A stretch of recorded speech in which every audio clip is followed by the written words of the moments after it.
Hello, everybody. Welcome to Frame Trap. On this episode, not a surprising panel, I would say. We have Isla Hank. Hi. And Bradley Ellis. Yo. I am your host, Ben Moore. We don't have time for fluff. We don't have time for a cutesy intro. This is the Elden Ring episode. Let us not waste any time getting right into it. I don't even know where to begin this discussion. Where do you begin? Where do you begin? You know what? Something I want to say off the bat, because I was on record saying this multiple times. When I played the network test, I wasn't really feeling Elden Ring. That's right. Much. How do you feel now? I was wrong. Good. And you know what? It was so interesting, and it comes down to how games are presented and how things are framed, because when I played the network test, it was like, you have this period of time to play. Yeah. And so I think in my mindset, I was like, I just want to see as much as possible. I was summoning people. Yeah. You know, and you would be like, okay, I'm going to explore in that direction. And you would see like a wall where it's like, you can't go there. And so I think by being limited, both in terms of time and area, you really don't get a sense for what Elden Ring actually is. You need it completely unrestrained. And then once you have that, all of its design decisions make sense. Everything it does makes sense. We're still in the honeymoon phase. I don't see any other game being better than this for Game of the Year. I think this game is a masterpiece. It's hard to imagine that. Well, and the network test was weird too, because they gave you, like, you started with a build, but that build I think was beefed up from the normal starting class builds. Like the class I started with had a weapon with like Call Lightning on it, which I still haven't found. That Call Lightning was really good, and it was very, very strong. It did you would damage, vaporize like everybody. Right. So like I remember like things that were super easy in the network test were not easy in the real game. Yeah. Yeah. I was really worried about stealth because in kind of that opening area around the Tree Sentinel, I was like, the enemies have terrible detection. I feel like I can be like right by them. It doesn't matter. I feel like I could just easily clear an entire area with stealth. And so I was worried that that would kind of circumvent the traditional like push and pull of Souls. But then when you're actually in the full game, you're like, no, it doesn't at all. Like, yes, stealth is a tool that you can use and it is effective sometimes.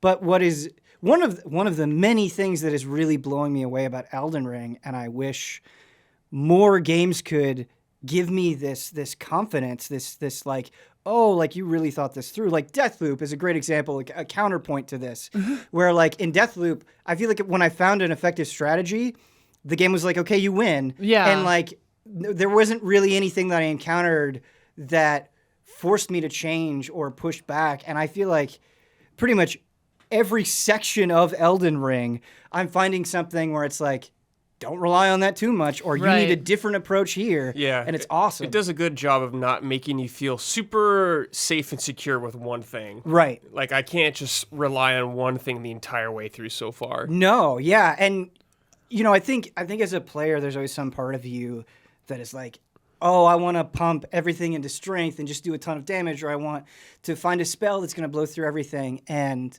I feel like a lot of people have been saying this, but Elden Ring really does feel like kind of the summation of FromSoft has done, everything they've done, where there are moments where I feel powerful, where I'm like, okay, I did pump points into strength to wield this hammer, and it is effective, but it has downsides. Or, oh, I can finally cast spells, and they are useful, but I have to give up something for them. Like, everything, the difficulty is, like, perfect, where, like, there are moments where I breeze through things and I clear things, and then I'll run into a boss, and the boss will be hard, but I'll have that feeling of, like, that's the tell. I just fucked it up. Yeah. It's so good. Yeah.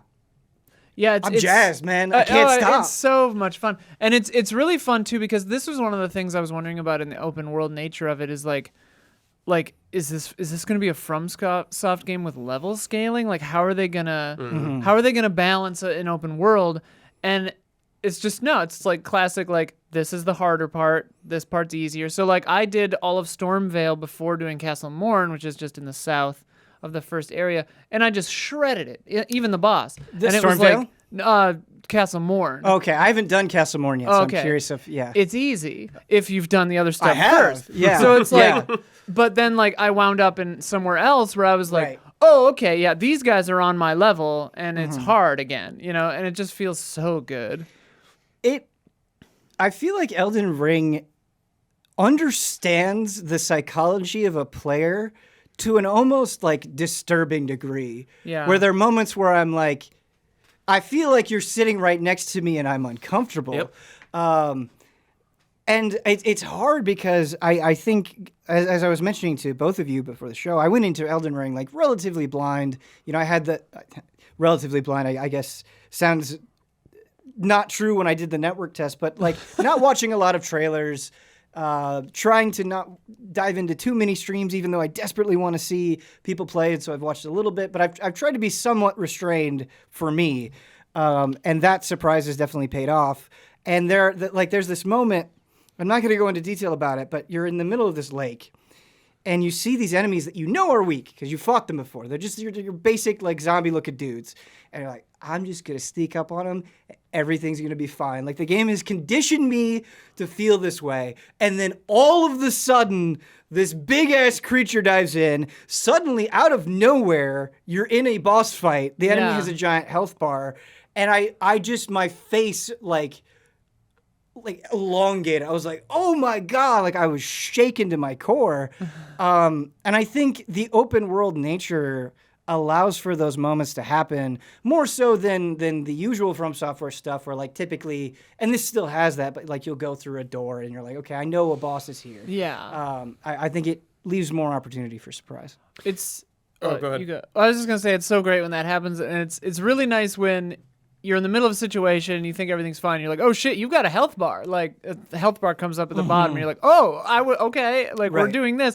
And then it feels kind of equally great when you just like cream that boss or when you just get destroyed by it. Yeah. Because either way you're like, okay, that was a lot of fun. Like, yeah. I want to talk about, you said conditioning.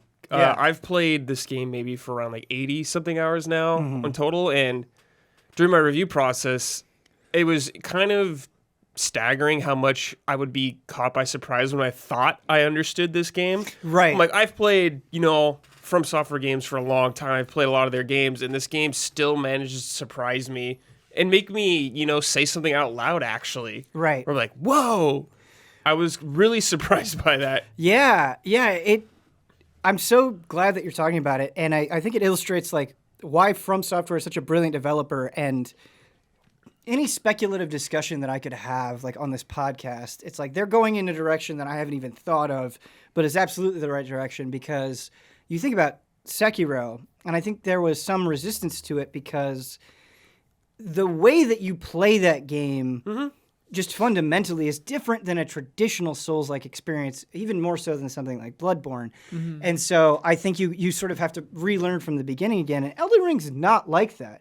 Like, all of the stuff that you've learned in other Souls games will help you here. It's not like a complete paradigm shift, but the layers that they've added leave room for that surprise. Even as something as simple as like your jumping attacks have added like a whole new dimension to combat, or being able to like get on a horse and be like, maybe I'll try to fight this boss on a horse, and your movement is entirely different. Yeah. It's like I see people say, oh, it's just open world Dark Souls, and it's like a really weird blanket statement I see people make when it's like, yes, you can make a blanket statement like that, but once you actually go in and see how much these small things can change the game, like just jumping in this game radically changes this game completely from any other game. Not only in combat, but in the way the levels are laid out and how you explore it. Yeah. Same with Torrent. It's like, it changes everything completely.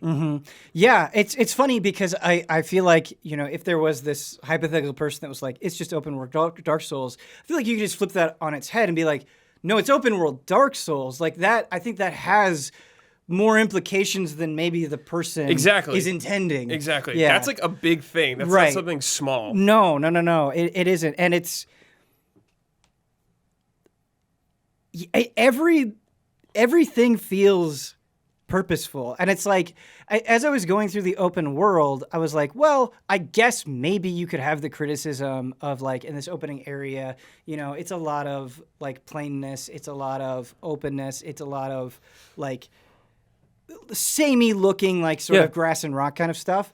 And it's like, I don't even think that criticism is all that valid, because I feel like there's just enough space between your holy shit moments. Yeah. And so it's like, yeah, like maybe not every single inch of this world is as interesting as everything else, but I feel like the game makes good on, okay, when you do get somewhere, it's going to be bonkers. Yes. And I think how much there is in this world is kind of almost unfair to any other open world game. Yeah. How much there is to see and how much better it's laid out than most open world games. Right.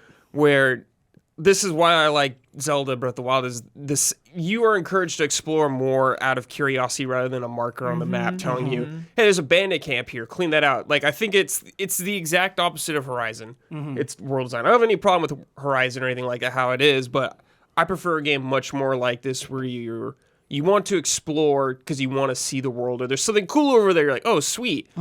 Instead of just a question mark on the map telling me there's a point of interest there. Right. Same. And like you were talking about surprise and like the pacing of the first area being open.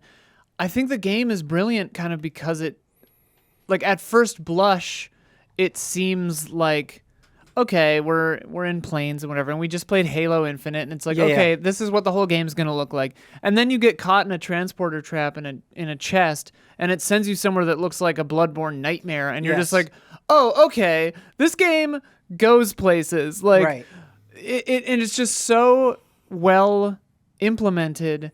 And on I talked about this in a different podcast I guessed it on, but like the micro and the macro are just both so well structured. Like each little encounter, each little group of enemies is pretty well planned out. Each little area, each room is amazingly planned out. Each castle or dungeon design is really well laid out. And then the whole world is so well laid out, and it leads into each other and rewards exploration like you're talking about.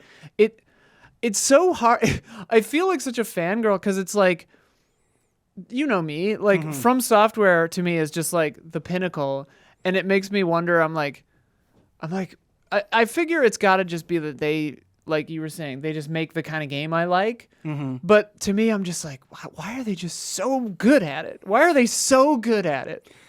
Because everything is so good to me. It's not that, though. And like, I see your desire to internalize it and be like, okay, well, these are my favorite games. So of course I like this. Of course I recognize this is brilliant.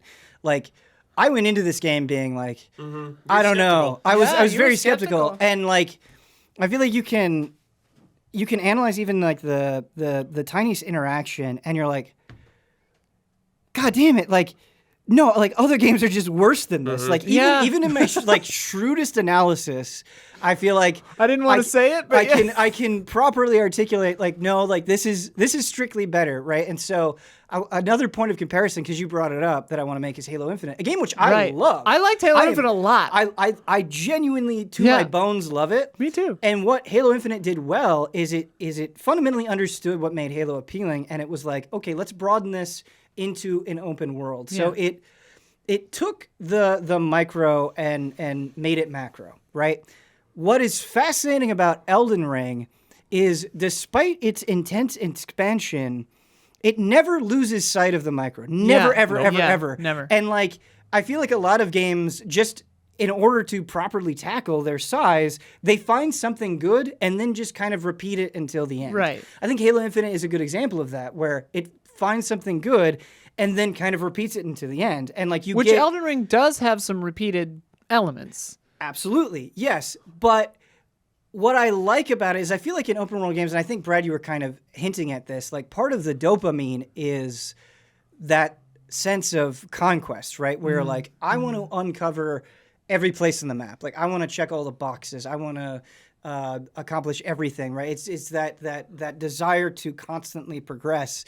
And Isla, something that you said is Elden Ring is like, what if we know they're gonna do that and then pull the rug out from there? Right. And so the teleporter chests are an absolutely perfect example of that philosophy in practice, right? Where you get transported to another place, where you were creaming, you were doing well, right? Or like, you go from an easy place to a really hard You go to place. an easy place to a really, really it's hard happened place. to me twice, and it's been like that both times. And what's so great about it is it's not just like the instance that I'm thinking of where that happened was it wasn't just like, oh, I'm at kind of a similar place, but it's so much more difficult. Like the entire color scheme, the entire like look of it, the entire vibe of it was completely. The enemy design is fully different. So just visually, on top of suddenly being transported somewhere else, you have that sense of just utmost fear. Yeah. Right. And then the enemies that I'm encountering, so it's like, okay, I've been fighting a lot of humanoid enemies, like literal fucking bug aliens are what I'm fighting. They're destroying me with attacks that I've never seen before. And the game is like, no, like you can't teleport out of here. Yeah. You love teleporting super easily. You can't do that. And like, it was this like true, utter hopelessness. Yeah. And I think if Elden Ring had been meaner about it, you could have said that it was a negative. Right. But if you just risk it and you just run, it's like, okay, the exit's not that far. Like And you really, get a if you were to grace map over it there. out. Yeah. It's like you can run out, you can get out of there. And so it's just this like that one story, that one moment for me is better than most entire video games that I play. Yeah. And it feels like it is okay with mixing in uncomfortable emotions as long as it's smart about it. As long as the game knows, like, the helping hand is not that far out of reach. Well, and there's thoughtfulness here on display that is staggering. Because, like, in that example, right? Yeah. You're teleported to a mine, basically, and it's in position A, right? Mm-hmm. When you get out, and you're in this whole new weird place, and you're like, oh my god, what the hell? You're like, okay, well, I'm up here. I might as well try to find this map chunk or whatever. So you look at the map, and if you've been close enough to one on the map, even though it's blank and not filled out, will show you where the map like piece is, right? Yeah. Yeah. But like, it looks like it's right behind where you are, but there's a giant cliff. But they teleported you close enough so that you would see where the map marker is and then have to figure out that you have to run all the way south, down around, and back up north just to get to it. But they put you right next to it on the map so you would know where it is. And like, that's just one example of just every inch of this game feels like it's been thought out like that. Yeah. And that's so rare to me in an open world game. Yeah. I feel like every time I dart off into a new direction, I'm rewarded in a different way. Yeah. And like, sometimes it's just meeting a new NPC. Sometimes it's like getting a golden seed so I can increase flash charges. Oh, I have two I haven't used yet. Don't forget. Yeah. I forgot. That is They actually get something expensive. that is a consequence of Yeah, the so open much world to keep track of. where there have been times where I'm like, What was that? all right, where is that thing? It's been a while. Yeah. There's so many times, like just even happened to me today. I was like, okay, I'm gonna go to this area right here. I push the marker on my map. Then I'm just going there and I see a little something. I'm like, oh, I'm gonna check this out real Right. quick. Yeah. Then it's a dungeon. I'm like, well, I just might as well do it. I'm right here. Right. Yeah. Then And it's 3 like- hours later, you're like, what was I'm I like, doing? oh yeah, I gotta go back. I was looking around for this thing that I saw in the preview that I was trying to find again. And I was like, I could remember like the biome it was in. And it turned out I was in the entire wrong part of them. I was looking in like the northeast of Limgrave and it was in the southwest or whatever. And I finally found it and I was like, oh. But it was like a day later when I was like, oh, right, I was looking for this. Like, oh, it's so much fun. And like, I'm kind of the opposite of where you were because I was like, cautiously hopeful. You know, I don't allow myself hope because it's whatever. But I was like cautiously hopeful. But I keep looking for things, you know, just to try to be fair to Elden Ring. I keep looking for things to be like, okay, it's not like a perfect masterpiece in every way. Like every other video game is creamed corn instead of this thing. And like, even the little things that I think at first blush would be like annoying, like, oh, here's a catacomb. It's kind of the same. It doesn't even wear on me, at least hasn't yet. And I've got 22 hours in the game right now. It hasn't yet because it just becomes, I'm in there for a reason. Like I'm here because I know I can get ghost grave ward or whatever. I'm in here because I know I can get smithing stones. So it becomes a project about that instead of, oh, I have to do another one of these to check it off. It's like, no, I'm in here to get smithing stone 2 because I need it for this thing. And then like the other thing I kept worrying about is kind of the negative side of, oh, it's just a combination of all the Souls games put together, because I keep being like, it would have been very easy for this game, I should say, to fall into the trap of like, okay, here's the Bloodborne area, here's the Sekiro area, here's the whatever, this is Anor Londo, this is, and it's interesting because all of them are just peppered in everywhere in such a refreshing way that it doesn't feel like repeats. It doesn't feel like they're resting on their laurels, even though they are just they're playing the hits, but I'm loving every second of it. Yeah. It's so funny because you talk about being Elden Ring, and then it just hits me like a truck because I'm playing on PC. The performance is like unacceptably terrible. I've heard it's horrible on PC. There's no reason. There's no reason for it to be this bad. And it's like, I acknowledge that. I am making no excuses for it. It is a fact that it should be better. Yeah. I still think this game is a masterpiece. Yeah. Like both things are equally true for me, where it's like, yes, I agree. I think it should be criticized for the performance. I don't understand why it's this bad. This is going to be the best game that I feel like. It's just like it gets all of the things right that so many other games get wrong. And you talked about so many things there as you were going on, and I think about the Bloodborne, which is also a masterpiece, and how I was so kind of let down by the Chalice dungeons, where I was like, these are cool, but I feel like the idea is not fully realized, where they do feel like copy and paste in a green. We're talking about the catacombs. And, maybe my opinion will change on this as I continue playing. 16 hours in right now, but I've been in several, and I had that same thought where I'm like, oh, these are like the Bloodborne Chalice dungeons, and I kind of was like, oh, they're gonna feel similar. They super don't. Yeah. Like, yes, they look similar. That is true, but in terms of function, they're kind of exactly what I wanted the Chalice dungeons to be, where I feel like the way the traps and enemies are laid out, even if they're the same enemies, are like super surprising. Yep. They're like the most similar thing to the catacombs and the mines and stuff are shrines from Breath of the Wild, kind of, because they're little like puzzle rooms but with enemies. Yeah. And then this game just happens to also have dungeons, like which Zelda Breath of the Wild didn't. But like, yeah. I also in my review brought up how those mini dungeons felt like Chalice dungeons, but like you said, I've played a lot of this game, and they really change stuff up in these a lot. Where I feel like when I'm going in there, it doesn't feel like a repeat necessarily. Yeah, visually can look the same. It's like that same, catacomb-looking wall thing, but there's a lot of surprises in some of these.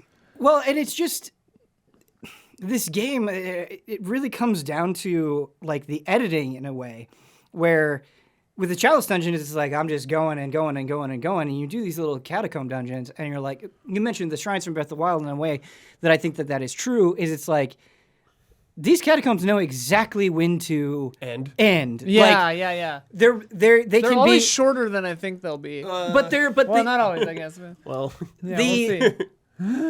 Just based on my own impressions, I feel like the intensity of the challenge is just right, and it will end in a boss fight where I'm like, that boss was exactly as hard as it needed to be. It wasn't like a big major boss with a ton of mechanics, but it had something to it that was just like a little bit crazy. And so it's like you can go in, you can have this little adventure, you can be totally satisfied, you get your thing, and then you're out. And it's awesome. It's funny, I've done a good number of them. Most of the time, because I think I was probably over-leveled for a lot of because I forgot about them for a long time. I was like, why can't I level up my spirits with what's her name? Oh, I need Ghost Glovewort. Oh, those are in catacombs. So I went back and did those catacombs. So those I just smoked. But I did a couple in, I can't remember what it's called, the red area. And it was funny because the enemies on the inside were really easy. And then the bosses gave me actually quite a lot of pushback. Which I thought was interesting because that was the first time that had happened where there was like a dissonance between the enemy difficulties and the boss difficulties. But yeah. That could be depending. So this Just is my a hard. build, This probably. is like the one amazing thing about how great this game is. How it balances with how much freedom you have as a player. Absolutely. Oh, There is an insane amount of spells, weapons, and builds you can do in this game, and somehow it manages to strike a really fine line of difficulty that I'm kind of blown away by. Yeah. Like, how did you balance this? Such a good question. No, it's absolutely true, and I think that's what makes It kind of goes back to everything that I praised with Shin Megami Tensei 5, where I was like, part of the reason why this game is so good is I feel compelled to do the extra stuff because I need it to beat things. And I don't think that that's strictly true in Elden Ring. I don't think you need any one thing to beat something, but the more flexible you are, you will find a tool where you're like, oh, like that's how I deal with that. And so, but some of the cost for using these things is really, really steep. And so you have to make a choice. You have to make a sacrifice. And that's what makes this flexibility so compelling is like the way that I'm building my character. And I said this to you before we shot. I'm like, I'm going through a build crisis because I want to use everything because it all seems so cool, but I can't do that. And I'm glad that I can't in a weird way.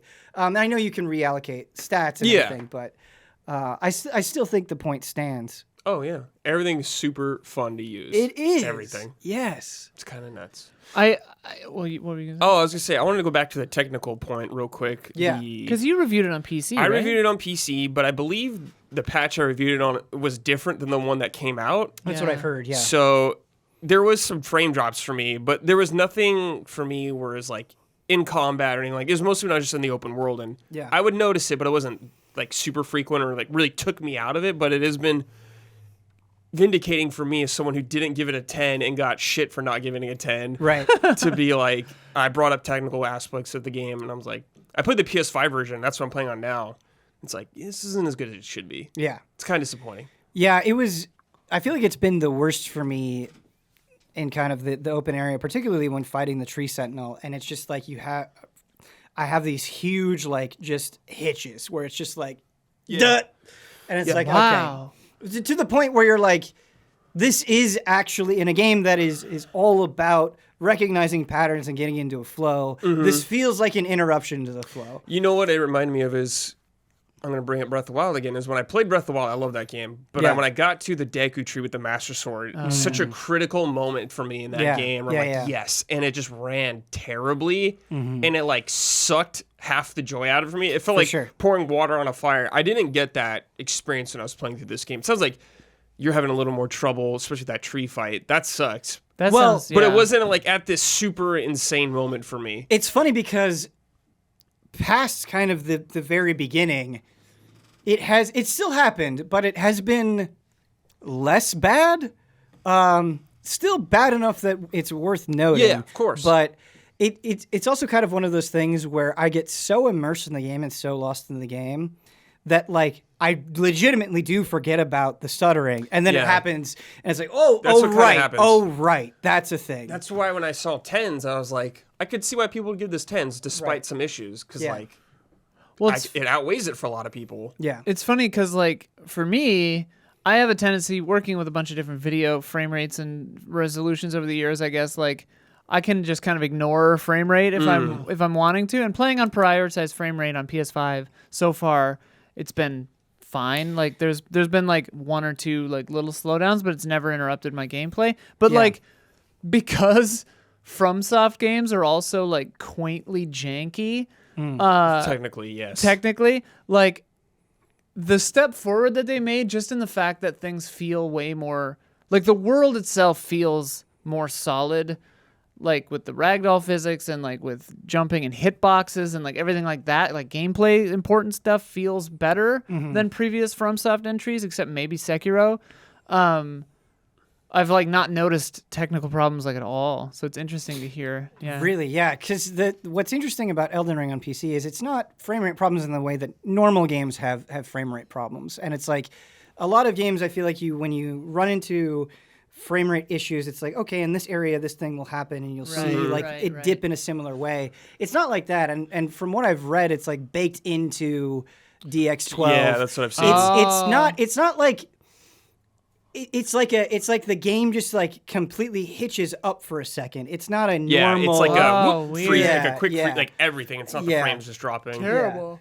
And it's like it's fine, and then it's just like complete freezing for a second. It's very strange. In a game like this, that would be so irritating. Yeah. And PC's different because everyone's got different machines, and it's like Yeah. I've seen people have better results than others. So it's like me, like we played these on good PCs. Oh, yeah. Like, I have a 3080. I'm pretty sure you do too. Yeah, I do. Yeah, So we yeah. got pretty beefy stuff, but it's like it's still there. Yeah. It still needs work. Yeah. It makes it cut even more if you've got like a hyper rig and like, things don't run right on them. Yeah. And I think this game is just on so many platforms. Yeah. That probably doesn't help either. I wonder. I was wondering if they like designed it for PlayStation first or which like. Oh, I mean, this I game's wonder been in how they development do it. probably since like 2017. Yeah, so. yeah. Yeah, it's... I don't know. It's... I have so many good things to say about this game that it just sucks that it's like, come on. Yeah. Like, you know. Yeah, I mean, stuff like that's what keeps it from a 10 for me. Yeah. Just in its current state. You talked about the jankiness, Isla, and it's like, it's funny that you said that it was better than other FromSoftware games before that, and like I can kind of see where you're coming from. But from my experience, I don't think that is true in the same way, but I get why it feels that way. Like there's still moments, right, where like if you're fighting something and you're like the boss, because there's a lot of slopes, right? And like the enemy or the boss is above you, it's like they don't adjust the trajectory of their attack. So things that would absolutely connect just miss because they're like on a slightly higher elevation, which is fine. And you can use that as part of your strategy. But there was like an enemy that was extremely tough and would teleport, and it was guarding this like gazebo, this like thin gazebo looking thing. And I was just like, I wonder if it'll do the FromSoftware thing. And I went behind like this central mirror, and it was like everything that it could do, all of its tricks were completely muted, and it would just go like this in front of the gazebo. I think that's the reality of a game like this. Right. Because Yeah. I played Horizon, and it's like, boy, did I cheese the hell out of some of those dinos in that game. It may sound like I'm criticizing the cheese. Oh, I know. I'm not. I'm actually really glad that it's there because I think it plays into that feeling of flexibility where it's like, this thing was kicking my ass, and I figured out how to beat you. Mm-hmm. And I think why it stands out, even in comparison to other FromSoftware games, is because the world is so vast, and because like there's so many different ways that encounters happen. Like I said kind of at the beginning of the discussion, that one trick that I used on that one enemy won't work for everything else. Yeah. You know, and like, and so it just fights against complacency because of the sheer size of everything. In a Well, really and I cool think way. like there are a lot of Souls-likes and a lot of people who wish, that they were from software. And I think one of the things that you kind of just touched on is that makes these games so beloved and so good is that they follow their own rules, and those rules are consistent, even if it makes the game look a little goofy or video gamey, like a guy on a staircase will swing right over your head. That's part of the rigidity and the fairness of this game because that's the rule set. Like if every enemy could adapt and stuff like that, the game would be that much harder, and that would tweak the experience in a way that might tip it over the edge. Like it so often FromSoft games feel like they're so precariously balanced on like thousands of needle heads that keep it as like this perfect experience. And like I do wonder sometimes if one thing was changed, like if the enemies could target better or weren't easily tricked by standing behind a pillar or something, if that would cascade backwards and like destroy the magic of other things in the game, like it's such an interesting exercise in game design to be like, and I feel like that's part of why From is so cool because they don't care if you miss things. They don't care if you don't go to Ash Lake or whatever. They don't care. And I mean, that shines in this game because it's like, there's thousands of things that people won't see in their own first playthrough, right? And they're fine with that. And that goes into... If I miss anything, I'm going to be so pissed. Oh, yeah. But that goes into, like, looking like a bit of a janky fool sometimes, too, where it's like, yeah, sure, the corpses might ragdoll or people will swing over your head or get tricked by a pillar. But, like, it's a consistent rule set, and that's what makes it enjoyable to play because it's fair. Well, I don't even know. I don't know. I would actually disagree. I don't even know that it's fair. I think it is flexible, and I think if you get hyper focused on like any one specific thing, you'll kind of be missing the point, right? Because like in a game, like if you think about old school NES games, right? On a 2D plane, you're scrolling left to right. A lot of it came down to pure dexterity, where it's just like you just have to kind of beat your head against something until you get past it. And if you think about like traditional turn-based JRPGs, it's like, okay, you can really, time is the cost here, where if you are willing to make your stats bigger than the other guys, you can trounce them, but you have to do a lot of repetitive things. FromSoft has all of those things in one game, and you kind of need all of them at different times. And if you get too tunnel visioned on one thing, or if you get too focused on the game is this, I think you're going to have a worse time. You kind of have to embrace the fact that it is everything. It is kind of what you make it, right? That's kind of what I was saying. Yeah, like it's not so much like there was a boss fight or a red phantom, I should say, that I just beat my head against. And I didn't have to do that, but that was the way that I wanted to tackle that challenge. What is great about Elden Ring is people are like, oh, you can go away and you can do things if you want to. You can raise your stats. And it's like, yeah, you can. And that will completely change how that environment is for you.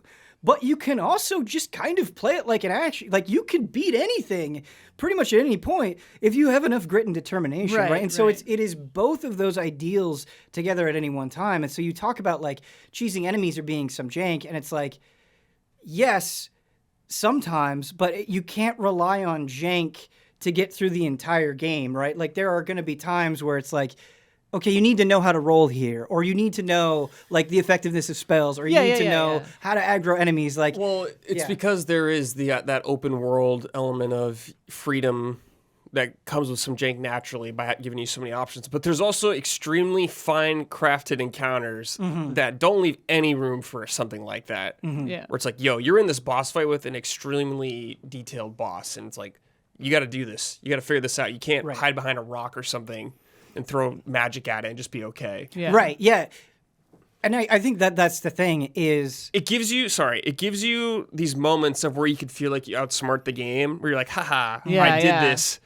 It gives you those small moments, but it won't hand you other things like that so easily. That's what I was trying to say, was like not focusing in on jank, but focusing in on consistency, which gives you that freedom of experimentation, and you can't just rely on one thing. But when you can exploit a trick because the rules are consistent, it's fun and it feels cool, and they're fine with that. They're not trying to like put makeup on the pig or whatever, you know. Right. And man, it's such a hard point to articulate, because I think I'll articulate it and then I'm like, well, it's not really quite what I mean, because like you said the key phrase there, Brad, which is handcrafted. And you said another phrase, Isla, about the game being fair, playing by its own rules. And I actually think it's fundamental to understanding Elden Ring that sometimes it's not fair. Like, sometimes you get put in a situation where, you know, the dealer has the clear advantage, right? But I think that is what makes these games magical, is because that player experience curve is all over the place, right? And that unpredictability and that like cause and effect being different depending on how you approach something or when you approach something is what makes it exciting. Yeah. Right? Like you mentioned Stormveil Castle. Stormveil Castle, if you crit path it, it's hard. It's a hard ass bitch. It's hard. It's extremely difficult. But if you play it in a completely different way, you will have a different experience, right? And so I think that is what's so important. And I think it's why it's discouraging when people are like, oh, like they're just so focused on like, I just want to have fun, or I just want to be able to get through things without having to try them over and over again. And it's like, that's not really what this game is trying to do. It's trying to like at any given moment give you something special in a completely different way. A moment might be special because it took you 100 times to get through it, and then on that 100th time you feel triumphant. A moment might be special because you found a way to cheese it, and you're like, did anybody else think of this? Right. A moment might be special because you killed a hard thing and got a super powerful, spell or weapon that made a previously hard section easy. And so it's like all of these variables are what make Elden Ring special. I think people get too hyper-focused on one thing. Elden Ring is not just a game of hard bosses. It's not just a game of, cheese or jank. It's all of these things together at completely different times that make it so cool. Yeah. Yeah. I said this in my review also. I definitely think it's one of the greatest open world games ever made. Yeah. And I think people are going to be taking notes on this design for a while. It does feel like that. It feels like there is some breaths of fresh air, like Breath of the Wild, like this, where it's like little things and something comes out and you're just like, oh, okay, yep. The game has changed now. Like things are going to be different after this. And I hope people take notes. Video Game Donkey's video on Horizon Forbidden West is really funny. I mean, he would say it better than I do, but that game wasn't really for me, but it's like fine. There's no shade on that game, but like his sentiments on it were so funny because it's like these games need to be done now. Like the just like endless talking, get a quest, go here, do the thing kind of loop. He was saying he was tired of it, and I am too, and I know that a lot of people aren't, and I think there's nothing wrong with that. But this game, the way it's doing open world is refreshing. It's like you said, it's one of the best I've played. It's funny because it's kind of like Death Stranding in a weird way, where it's like that one obviously has way more talking and gives you things directly to do, but it also lets you kind of just like explore and see weird shit. I've been dipping my toes into Horizon Forbidden West, and like, man, I absolutely don't think I'd be comfortable saying a statement like that. Like, do I like Elden Ring more so far? Yeah, for sure, but I still think Horizon Forbidden West is a super well-crafted game in a completely different way. It's very different. I feel like I feel like they're again, I wasn't saying it's a bad game. It's just not my favorite kind of game. Like, I beat Horizon, and I think it's really good. It does what it sets out to do well.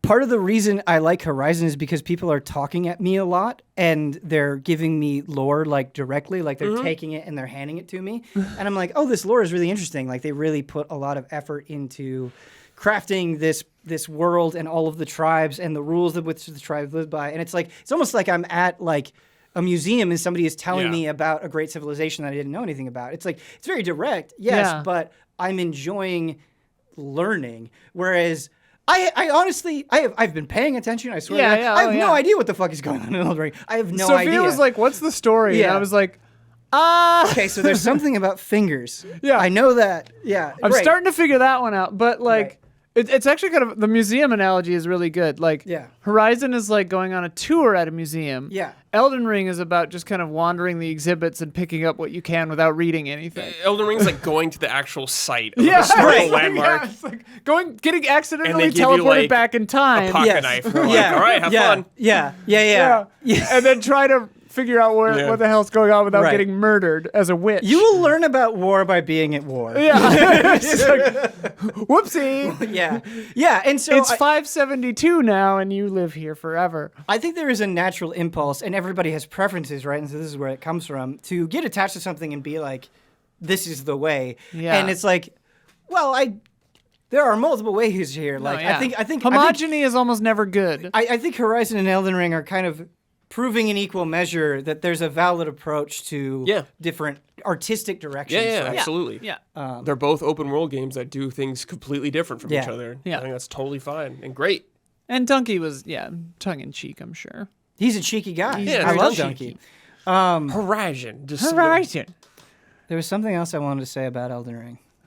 Oh, you talked about it rewriting the rules on the open world, and I think that that's such an interesting statement because yes, but the way that it's doing it is like it's sort of taking a lot of the good things about Souls, applying them to an open world, but then being more than just that combination of two things. It doesn't lose really anything in the transition that made those Souls It doesn't, so which special. is shocking. Which is shocking. Yeah, that's like what I was worried about when this game was first me announced. I'm like, too. open world? I'm like, man, how are you going to design all this stuff? It's like, well, so just keep playing that game. This game is massive with lots of stuff in it. Well, and like that's the thing I come back around to what I kind of said before is like, and about the consistent rule set. I guess consistent rule set is better than fairness because fairness isn't real. But like, FromSoft they're just so wise. They just make good game design decisions. And that holds true for open world. And it's like, I don't know why I doubted them. I was pretty worried. Like I was like, how are you going to do that? What I like about FromSoft is they have this sort of big dick attitude where it's like, our inspiration is ourselves. Like, Yeah, exactly. we play so many games, and on this very Ourselves podcast, and this weird rare poem from the 1600s. Right. We play so many games, and we have discussions on this podcast where it's like, okay, this game is taking the best parts of this and the best parts of this, and it's mixing them together. And you can, like, so many games where their inspirations on this theme, and that is not a bad thing. That can lead to absolute masterpieces. I think Hollow Knight is a great example of what I'm talking about. Yeah. When I play Elden Ring, the only thing that I have in my mind are other works FromSoftware has done. Yeah. Yep. And like I can almost see the meetings that they have with each other where they're like, okay, what are our inspirations? Our inspirations are Dark Souls, Bloodborne, and like their frame of reference is nothing else because it doesn't need to be. Oh, There's man. like a thoughtful pause, and then someone else in the room is like, and Sekiro. Right, And, right. Oh, yes, of course, yes. Ah, how can we forget? How can we forget? And like Armored Core? Ah, yes, yeah. I play a lot of video games with my wife, and there are moments like because she didn't grow up playing video games, she's not as invested in video games as I am. Where she's like, "Well, how did you know that was going to happen, or how did you know that boss was going to take 3 hits, or like how did you know how to solve that puzzle?" And it's like, well, I know a lot of other games have done that, and this gets back into the like, they're so aware of my own gamer psychology. Literally the first area in the game that you're in. It's one of my favorite moments in the game. So if you don't want to hear it, there are timestamps in the description, but I have to say this example to really hammer home this point. There's this like imp statue. And at first you're like, I don't know what this is for. Yeah. And then you're like, stone sword keys go in there. I haven't gone like, back to that one yet. Tell me I'll be vague. It's early. But It's all right. You can say it. Okay. But once I learned, like, oh, the stone sword keys goes into this imp statue, I'm like, I'm going to go back to the first area and put it in there. Like, that's where I'm going to spend my first stone sword keys because It's in the first it's area. in the first I area. assume it's something really hard. It's going to be something chill. I'm just going to walk in. I'm going to get my items. Like, I was so convinced at how things would play out. Yeah. And then it wasn't that. And I was like, oh, it's going to be just like a super tough boss. It wasn't that either. it's Whoa. none And of what that. it was, I was like spiraling out of control because it's a thing, and then it's another thing, and then it's another thing. And I was just like, you have mind fucked me so hard that like everything I know about video games is wrong. You're like, oh, what's this? Oh, I'm dead in one hit. Yeah. But like the way that you're dead in one hit and the way that you have to combat it is so genius. Yeah, it's so fun. Oh, my Shit, God. dude, I It's gotta fun. go open that one. Yeah, no, I've it's- opened a lot of the other ones. It's a but- trip. It's a trip. There's stuff like that later on. Have you gone underground? I mean, technically yes, but Save it. I don't know what you're. Never mind. Save Okay. it. Don't need to go there. Have you Okay. seen bears? I have seen. Yes. They're terrifying, right? Yes. I Yeah. still haven't killed a bear. Actually. I haven't even tried. I was running away from bears. Found something cool. Check it out. What if I would say that's most of the game? Yeah. Hey, I found something cool. Check it out. I found something cool. Maybe take a look. Every second of it feels like that. It's so good. There's a tower, and you read a thing, and it's like, check out these 3 things, and then you think to yourself like, oh, okay, like I have to scour the land, and then when I find these things, I'll come back. No. The answer's right there. They're right there. Yeah, And those are. It's so amazing. There's riddle towers. Oh my scattered around the game. god. Have you Oh my god. Have you encountered anything that is triggered only at certain times of day? So, I want to flip something over. No, but that's why the message system is so good. And Dude, there's a thing I want to tell you about that only happens at night. Don't tell in the me. first area. Don't tell me. Oh no, I won't. I know I'm It's wild. saying spoil things, but don't want to be spoiled. But Well, the messaging, yeah, where it's life like isn't fair. where it's like try rain or whatever, and I'm like, something happens only when it rains. Right. Like what? Well, the messaging Brad, system, this knowing smile, like shut up. the messaging system is so Don't look at me. Brad. great, right? And you had that statement where you're like, this is rewriting the rules of open world games. Then I'm like, well, it's just kind of Dark Souls in an open world, but the implications that has are fascinating because the messaging system, by being so unrestricted and yet restricted at the same Yeah. time, it is extremely helpful and a good compass, Yeah. but it can also destroy you. Try fingers butthole. Yes. A lot of that. There's a lot of just nonsense. There's a lot of people intentionally trying to kill you. Oh, yeah. And then there's people genuinely trying to help you and give you advice. My favorite is when it goes post-ironic, where it's like a message is clearly a troll, but then it's not a troll, and then someone puts a message after the thing that made you realize it wasn't a troll that Right. makes the whole thing a joke, Right. and it's just like we're all like playing this asynchronous message joke game together, and it's so funny I think Miyazaki is Thanos because it's like... because he was right. Because he was right, yes, and because things are always like weirdly balanced in an eerily like almost perfect way, where it's like if this message system had made like one different choice, Yeah, it would like ruin the game. that's right? what I was talking about before. If it just did consistency. one thing different. Yeah, I feel like that with everything in the game. Where If it's you like could- if this one thing was different, would this game be worse? I don't know. If you could write whatever you wanted, right, and you could be Yeah. explicit, Oh yeah, that it would be suck. terrible. That would it suck. would suck. It would suck. And so you're left in kind of this equilibrium where you're never quite sure how helpful the messages are. Yeah, yeah. And it's just like the NPCs. Like there are Oh times yeah, where you're like, yeah, the way that you're talking, I think I should kill you. yeah, But yeah. I don't want to regret that for the rest of my I've life. been fooled right? in the past. And yeah. That's the game. Yeah, this I is the love it. entire much game. doubt. Yeah, there's so much But there's doubt. also moments where you're so sure, and sometimes you are right. But Yes. yeah. Yes, but I think that's what I'm getting at is like this game is so okay with that doubt. Yep. It takes pride in the doubt that it instills in you. Yes. And it makes you really uncomfortable, makes you really unsure. But if you knew everything all the time, it wouldn't be exciting. Yeah. Like, it makes you realize how sick you are of playing games where you're like, yeah, that turned out how I thought it would. Yeah. Yeah. I cannot wait till some of y'all get some bosses and some other areas later on. Like, What's- whoo, this game. I feel like I've killed so many bosses. I really do. And I must still be at the beginning. Well, of the there's game. I mean, you're only 16 hours in. I'm you're further doing than probably you. a lot of the mid-tier bosses that you find in like dungeons stuff. Still cool. Yeah. Those But aren't the even big like, boys. no, I'm saying Yeah. like even like big story cutscene Oh bosses. yeah, yeah, yeah. Oh. Like there was a Absolutely. big story cutscene boss yeah. that was like insane, where it was like what you're doing is just so fucking cool and mechanically so rich and interesting. The one I'm on is It's a bonkers constant- right now. It's nuts. a constant thing.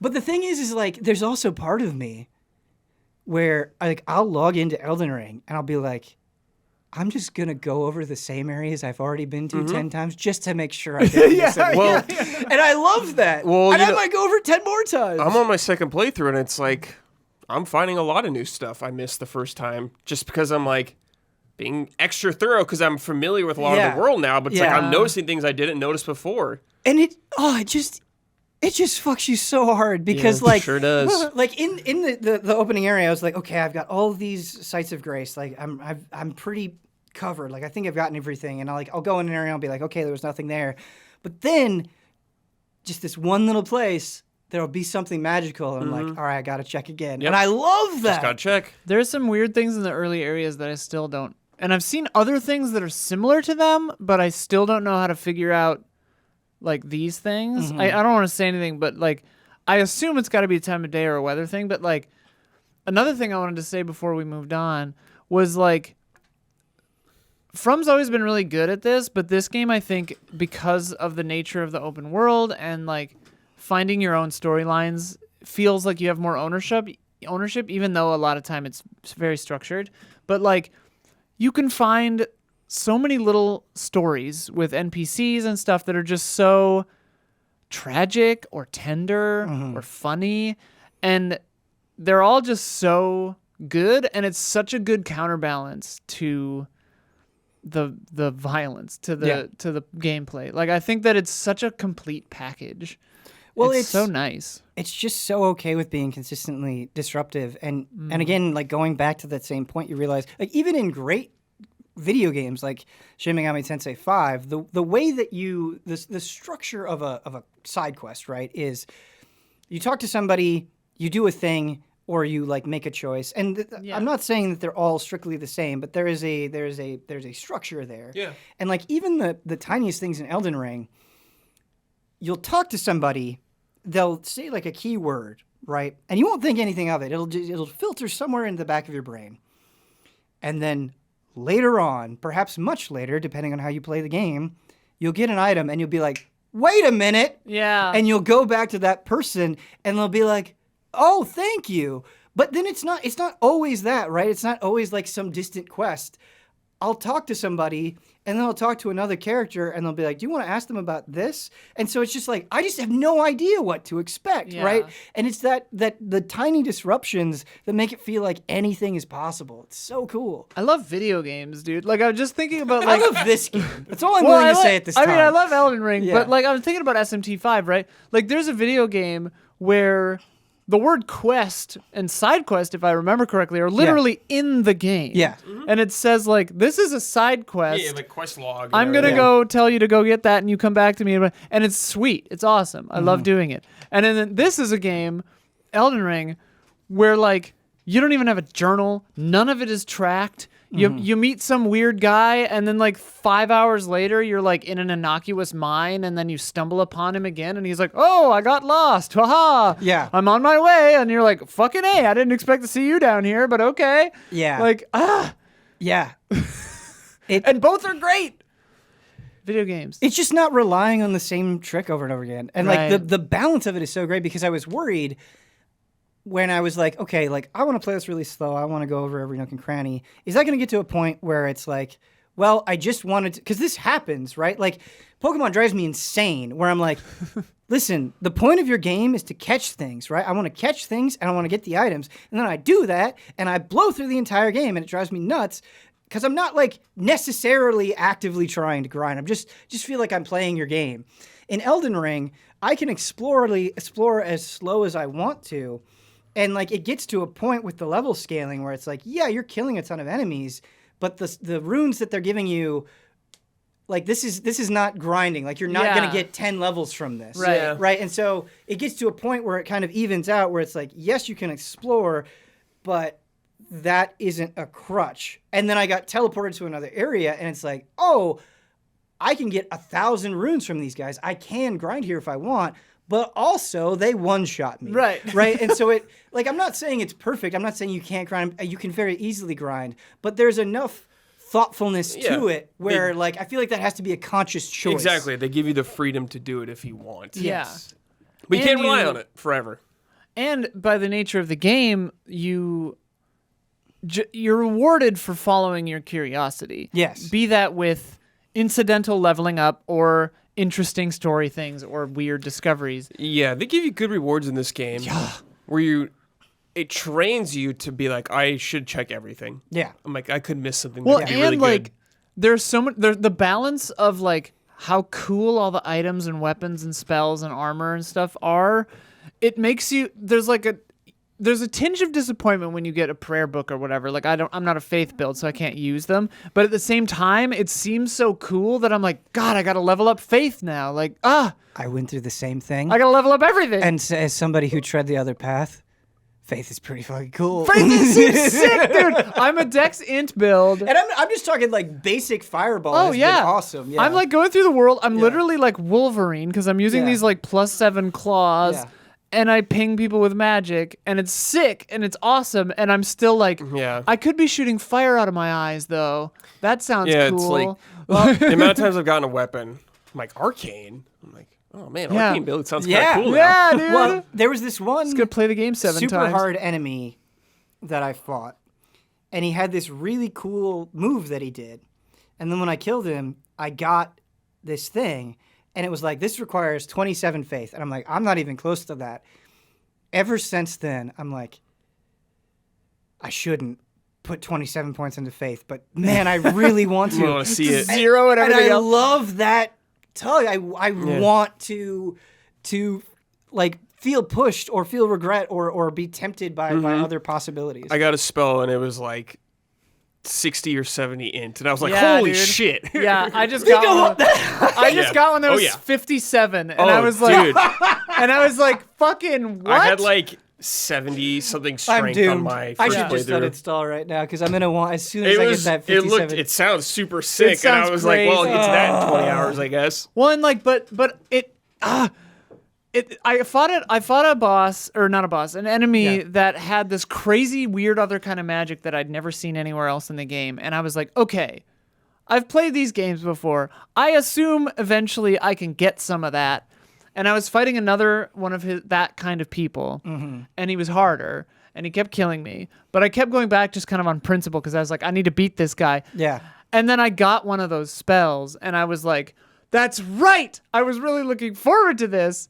And it's just so neat that, I don't know, I love this game. I'm happy that they're weird, freaky magic int-based spells too. A lot of freaky stuff. You see weird, freaky faith-based spells earlier that are weird and crazy looking. I'm getting the sense that the weird, crazy magic, intelligence-based stuff you find in different areas like a little later, because like I've seen stuff that's like referring to other places that I haven't been to yet, and I'm like, okay, that's where the weird shit comes from. I need like apostate dark magic. That's what I'm after. You said that you're rewarded for your curiosity, and that's absolutely true. Like, the curve again is all over the place because sometimes you can just like go in a direction and they'll be like, good job, thanks for going this direction. Here's a golden seed. Yeah. And it's like you do nothing. You just go up and you pick it click up. the thing. Yeah, yeah. There's no trick. There's no rug being pulled out from under you. Yeah. But sometimes, equally as often, you are punished for your curiosity. Where there was a moment where I was like, I know a bad thing is going to happen if I do this. I know it. The game is screaming in my face, don't do this. But like, I have to hit the red button. do it. And then the bad thing happened, and I was like, I deserve this, you know? And so I think that is so important. Is you can't always have treats at the end of the road. Like sometimes you need to have that slap of the face. That's what's great about to it. make the treats good. It's because it does such a good job of balancing that where you're never sure about one thing. Yes. The You item there expect an could ambush easy just to everywhere. walk up and get, Yes. or it could be an ambush. Yes. Yeah. And it's not necessarily like an ambush in the normal way, maybe where you think Yes. where a guy's going to jump out. Maybe some weird trap will hit you Yeah. or something like that. Yeah. And Or then, the ground like- will fall through. It will fall through the ground or something. And then it makes it even funnier with the messaging system on Yes. top of that. Because Yeah. it's like, FromSoft is doing it, and it's beautifully balanced, and it makes you never sure, and you're thinking everything is an ambush, even if it's not. And then some guy is telling you maybe the opposite of what's real, or maybe the real thing. And you're just Okay. like, ah! Playing through this right now is so fun. Playing Yeah. through like a FromSoftware game pretty close to release. Like this game is not figured out yet. Yeah. I've looked up how to get different endings. I don't know how to do them yet for a lot of them. And just seeing how much like messages there are around is so cool. You get this feeling Yeah. of camaraderie of all these players either trying to help each other out Yeah, or dude. screw each other over Yeah. for laughs. It's so great right now. The zeitgeist is my favorite thing about From games besides everything we've been talking about for an hour. Like, I love that. I love finding some weird thing in the basement of a ruin and trying to look it up, and everybody else is just like, yeah, what's the deal? And everyone's like, I don't know. Sick. I completely agree with you. The zeitgeist is intoxicating. I feel like just because I've been through so many of these games, I'm actively it's hard because I think there is such joy in watching somebody approach something a different way. I don't fault anyone for doing it, but I've been trying to not look up anything. Yeah. Like I've been trying to purposefully. I think I've done it twice because I was like, what do I use this and for? there's nothing wrong with that. Because when I played the network test, one thing that I walked away from was like, and again, I don't think this is bad. This is in the game. I'm not shaming anybody who does this, but I was like, if I summon other people, it's going to be a different fight in a way that I'm not going to like. Because there was a network test boss that I fought, and then I was struggling against it, and I was like, okay, I'll summon. I want to get through this. And I was like, I wish I wouldn't have done that. And so then I fought them again solo, and I was like, okay, like that was more satisfying for me. And so I love that I had that option there. And I was worried because there's this new thing where you can summon like spirits. Yeah. And I was like, Dark man, Souls Pokemon. this sounds so cool. I am collecting all of these weird things. Yeah. Right. And so like I got a jellyfish. And it's like, what is I have to see what the jellyfish does. And I was worried that if I did that, it would basically be like summoning and take away the challenge. And it super doesn't. It does help. It's a tool. Oh, yeah. It can be useful. It can win you a fight, but it's not like summoning where you have another player. Yeah. It's like it fits into this nice middle ground where it's like, Yeah. okay, I can use this, and it feels completely different than if I summon. Most of the time, the utility is just something else for the boss to lock on to. Well, and different bosses with different attacks. Like sometimes I'll summon them, and it's like, well, that was all my FP, and they were dead in 2 hits. Yeah, Right? Exactly. Yeah. That's the thing is sometimes like, yeah, you can use these summons to help you do damage, but man, if you run out of FP, like my first playthrough, I had like no FP. I had enough to summon the wolves, and that was about it. Yes. So I used That's them. what I have, used them the yes. entire game pretty 37 much. FP. But it's like I started like using my weapon arts on some other occasions. I was Right. like, man, these are so good. Yeah. But the wolves are so good. But like I can do 2 of the cerulean flasks for more Right. FP. But I'm like, I might need that healing. The constant balance. The constant balance. I don't know what to do. Well, like I have refused to switch out my weapon arts yet, not because I doubt that they're really good, but because the one I have is so good. Where I'm like, I don't want to lose this. Don't worry, you're gonna get some. You're like, well, that sounds really cool. Yeah, no, I already have some that sound really cool. And Dude, there's one I found in the preview. So after the network test, I got to do a 7-hour preview. Yeah. That was the full game. Must be nice. Yeah, it was. I think I accidentally talked in the preview about an area that I wasn't supposed to talk about, but I just said it gets weird. That's all I said. But there was a weapon art that I found in the preview that I still haven't found, and it was so good, and I don't remember where it was. Today. Yeah, I can tell you later. Okay. I have a different one where I heal from critical hits, which is pretty sick. I have a medallion that does that. Yeah, that's Yeah, I have like a the main talisman thing. that does that, but I had a weapon art. Are they medallions or talismans? Talismans. But I thought talismans were what you used for faith. That's a seal. That's old school, like Dark Souls. Yeah. Okay. They're called seals, I think, in this one. Whatever. The names, it's The name, confusing. Yeah, runes are souls. Yeah. Yeah, runes are souls. There was a meme I saw that was like, it was like the Drake face or whatever. He's like, no, and it's like bonfire, grace, shrine, lantern, and then it was like, and then it was the yes. It was just bonfire, bonfire, bonfire, bonfire. I don't remember exactly how the interaction had, but my wife was like, "Is that a bonfire?" And I'm like, "Well, technically, it's a site of grace. Yes, it's a bonfire." Yeah, You know? Same thing. What am I saying? Why? Yes, you are absolutely correct. Same thing. Yeah. Yep. It was something. It wasn't the exact wording, but it was some. What's really some funny is when I lost process my like runes. Runes. I lost my runes and I was like, shit, my echoes. No, wait, my soul. No, my runes. It was like- One last thing that I want to say about the summoning the NPCs thing that I like about Elden Ring's design is I feel like more so than other Souls games, there are moments where it's like, oh, like you're really taking advantage of the space. It's not that any one of these enemies is hard. There's just an alarming number of them. Oh, yeah. And so the spirits can just help you deal with volume in a really cool way where it's not even like, oh, they're one-shotting or whatever, but it's just like, or you can use how much space you have in this gigantic world to slowly use stealth or throwing knives. Like throwing knives for me in this, I feel like are way more useful than kunai are like than they usually super are. powerful Yes, sometimes. they're really good. Like, or you we could didn't just even talk ride- about the crafting system. You could just ride Torrent now if you want yes, instead. you could just for a lot of things. The options. I'm crafting freaking is out. pretty cool. I mostly ignore it, and then sometimes it comes in clutch where I'm like, I wonder if I could do this, and then I try it, and I'm like, okay, sick. That's exactly how I want it to be. Yeah. Oh, and that's how it should be. Yeah. Okay, we've been talking about Elden Ring for an hour and 8 minutes. One more to go. It's like half the episode. All right, we're going to break this up with some wonderful sponsors. But before we do that, let's get into this sizzle. This long Elden Ring discussion is like completely throwing me off my game. So this question, and we don't have to spend an eternity on it. We live in a post-Elden Ring world. Boy, do we. What direction would you like to see FromSoftware go for their next game? There's that rumored like mech game that could be Armored Core. That sounds pretty sick. I think Elden Ring is such like it's like the peak of all their design. Maybe something a little more different this time around. It's funny because like, and I guess another thing, like I said, and I kind of said a similar thing to a similar question, but like, FromSoftware has my utmost confidence. Yeah. What I want them to do next is whatever the hell they want. Yeah.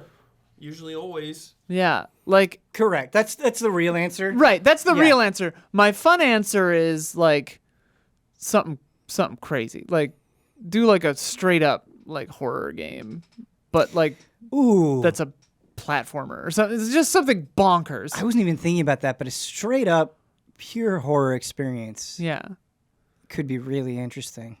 The first thing that popped in my head, right? I know they did Deracine VR, but I'd be interested to horror Deracine. See them take the principles of VR and apply it, and you take what the foundation of Souls and apply it to VR. And like this is not a fully formed idea, but imagine like you avoiding boss attacks by like ducking, like or just FromSoft Beat Saber. You just make you hold out your shield. Or something. You just do Kingsfield in VR. Yeah, dude. I just that idea I think could be really super fascinating. Cool. Yeah, that'd be great. The other thing, which is I think a little bit more generic, obviously they're masters of fantasy and then like gothic horror fantasy. I would be kind of curious if they went full sci-fi. Space Souls. Yeah, like your open world is different planets. Oh my god. That would be sick. And you have a customizable ship. Like the round table hold is your ship. Yeah. You customize your ship. Like Massive. Dude, Dark Souls Mass Effect. Damn. And then like just as an extra cherry on top, you have to decide like this planet lives or dies. Yeah. Ooh. Yeah. That sounds fun. And there's only one way to save it, but it's by making a deal with like the most evil people, like the Dark Wraiths or whatever. And you're like, but wait, are you right? Like, yeah. Galactic Souls sounds awesome. Oh my god. I think I like that idea better than the VR one. I do too. This sizzle is brought to you by some wonderful shout out to your patrons. After I read off these sponsors, give me your best, any character from Elden Ring. Your best, or even really just your FromSoftware VO delivery. Okay. To say shout out. So shout out to Elthanas, Greg TheDarkKnight Kettering, Caleb Togi Crawford, Nick, and Raymond Wheeler III. Shout out. Shout out. Tarnished. Out. Brad, I feel like I just heard yours and then imitated yours. That's fun. Yeah. Yours came out more Hank Hill kind of. Did it? Yeah. Shout out. Tarnished. Damn it, Bobby. This tier ain't right. I have gone, my character in Elden Ring is no armor, two-handed, because I can't, if I equip armor, I roll too slowly. It's just, I think wonderful. I've blocked 3 times in the entire game so far. Like, I don't know why I do it to myself. It's just more fun for me. The light load speed. The I've freedom become is too there. attached to it. Yeah, I love it. I gotta go fast. All right, we are finally going to move away from Elden Ring.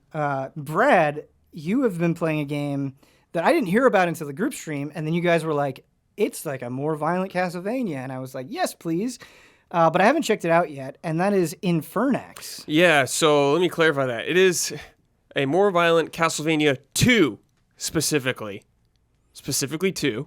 Not 1 or 3 or anything I'm not the traditional biggest ones. fan of Castlevania 2. Neither am I. I actually don't like Castlevania 2 at all. I think it has some cool ideas, but everything else sucks about it. Yeah, I've never been motivated to play all the way through Castlevania. Infernax is, here's the ideas from Castlevania 2, but we're going to make the world actually more enjoyable to go through and not a miserable trudge through darkness. Does it have unskippable text that appears very frequently? There's like a day and night kind of like screen that is very much like doing the Castlevania 2 thing, but it's a lot quicker. It has a lot of the stuff you expect, day and night cycle, towns you go get quests from. There's like the mansion kind of things that are essentially the mansion of Castlevania 2, but there's no, so far, annoying bullshit like throwing holy water on the blocks to see if you're going to fall through them. Okay. So the whole premise of the game is you're a crusader coming back from the wars or whatever. Come back to your homeland. The whole land's infested with monsters and stuff like that, and you got to kill demons to help people out.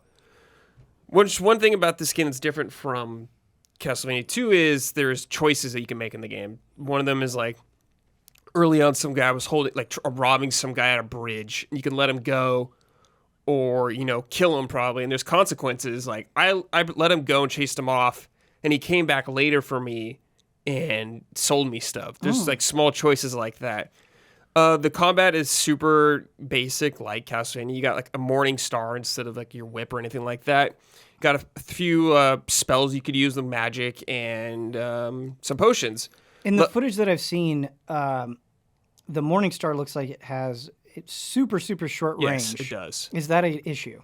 No. I think it's like how everything's presented, where I don't feel like I'm hindered because of it necessarily. Like the game is built around your range and stuff like that. But there's like magic spells you can get to help you with that. Nice. The leveling is just Zelda 2 in the sense of you level up. There's like power, health, or magic, and you pick one. And depending on what you level up, the next tier for that is more expensive. Gotcha. So if you do the damage one, it's like 1,000, and it'll go up to maybe 3,000 or something like that. So it's hard. I actually like the simplicity of the Zelda 2 leveling. Yeah, me too. It's hard to like super invest sometimes in like one thing where you're like, oh, maybe I should give myself some more health. Right.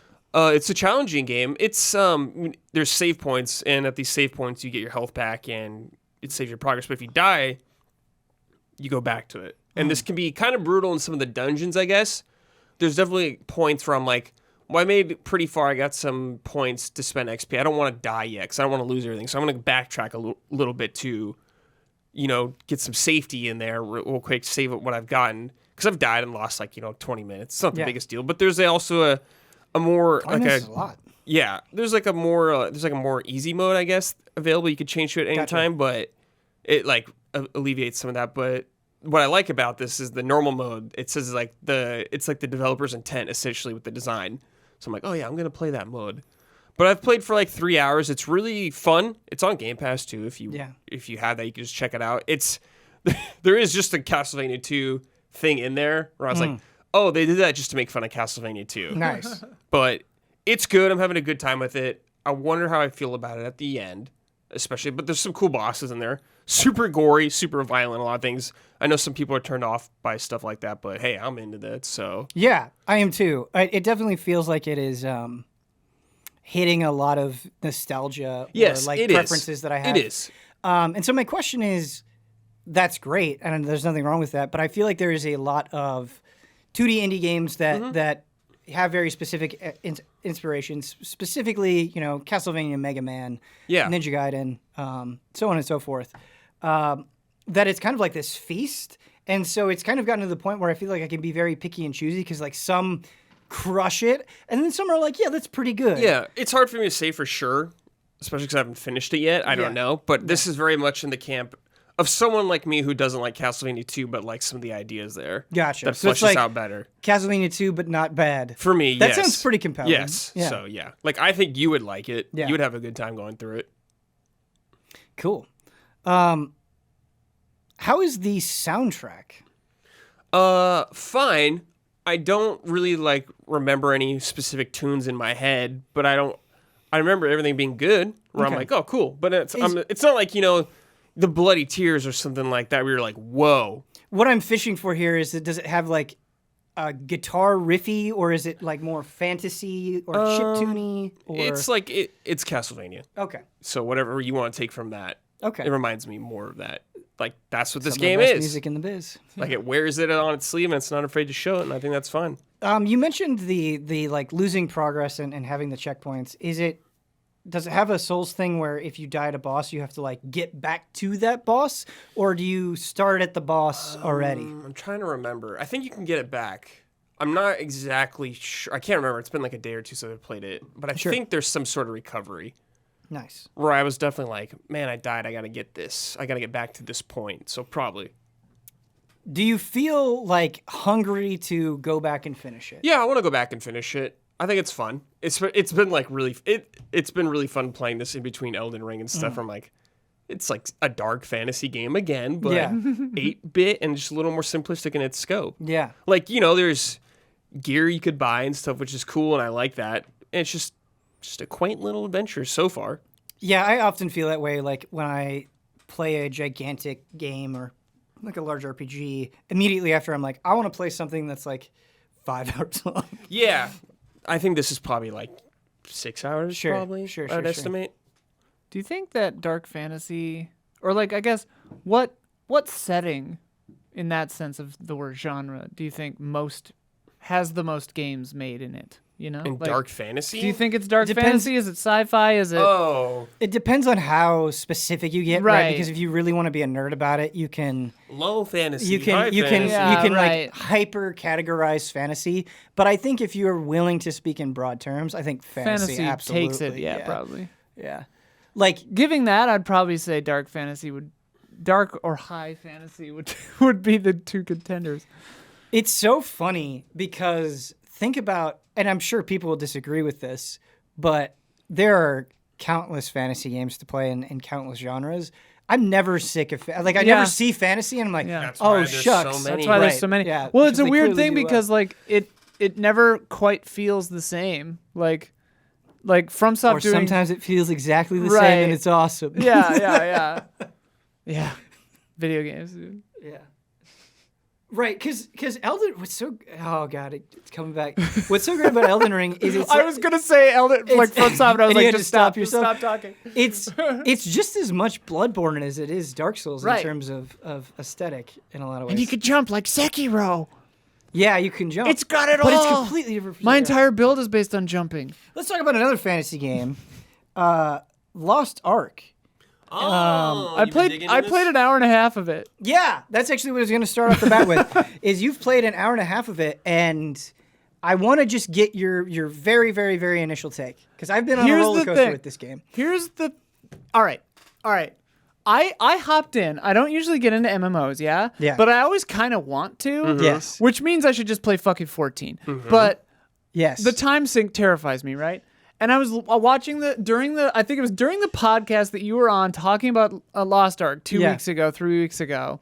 I was in there watching character ability videos like a fucking League of Legends player, right? And I was like, who am I going to be? And I was like, okay, Assassin, Deathblade, whatever, looked fun. So I got in, and the combat was really kind of cool. The cooldowns for the moves and the directional speed of it was really fun. And I was like, okay, yeah, there's a lot of promise here, and a lot of the learning curve seems high enough that it would be interesting for a long time. Yeah. But then just like, and I've heard like really good things from people, and like it's obviously very popular. So I was like, okay, it must be doing something new and fresh in the MMO space that makes it cool. And for me, what I'm always looking for is just into the action. Like I think FromSoft does that really well. Like you just get into it right away and you don't have to sit through a bunch of BS. Yeah. You just start. Lost Ark it's so weird because the combat feels very modern, very now, and then everything else feels 10 years ago. Like the mission design, the way the women walk was hilarious. Like obviously I made like a sexy chick. Yeah. And like the hip swaying was so hilarious. And like I'm gay as hell, right? Like I'm into it, sure, but it's just like the fuck? Like come on. It's what the people want. It's what the people want, give them what they want. And then just like the way the dialogue was written and how stilted the voice acting was, and they were only delivering voices on the first line of the paragraphs, and then like the mission design, like go here, do this. Like I didn't have to listen to what anybody said after a while because I knew that a little thing would just pop up and I'd go over there and I was like, okay, this weepy priest character, oh yeah, okay, he's the bad guy. Who saw that coming? Like, and that's in the prologue. And like, so it was a very interesting game where I uninstalled it, but it was like really interesting because if it had just been like 2% the amount of talking that there was and fighting, I would have been like sick. Yeah. And then I got an MMO from 10 years ago with a really cool combat mechanic, and I was like, this isn't for me. Like, obviously MMOs haven't historically been my thing. I've dipped my toes into EVE Online, I dipped my toes into 14. Elite Dangerous doesn't really count, but I played that. I played Guild Wars back in the day, but like, it's never really caught me the way it's caught Damiani or you guys, like where it's like you're beating this MMO, right? So obviously it's just not my bag, which is totally fine, but yeah. You know what might be your bag? Final Fantasy 11. I was a beta tester for that as a kid. I think 11 would be too slow for you. Oh, of course. I was kidding. Yeah. It's so arcade. I mean, it was slow for me as a kid, but so Isla, had I not experienced what I experienced last night, I would have almost entirely agreed with you. Okay. And Lost Ark has been infuriating. I've put 13 hours into it, and it has been a roller coaster of emotions because,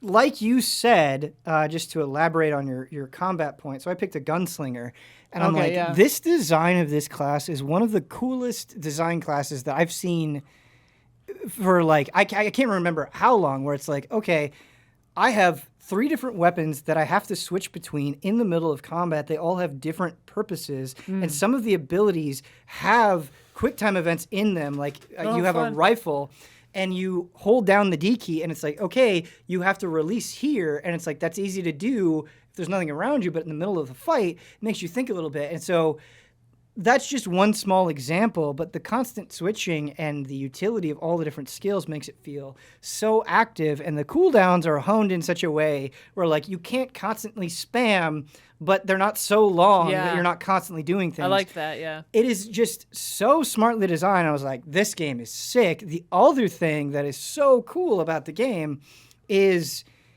as you have a ton of skills, or at least the gunslinger has a ton of skills. I should speak from that perspective.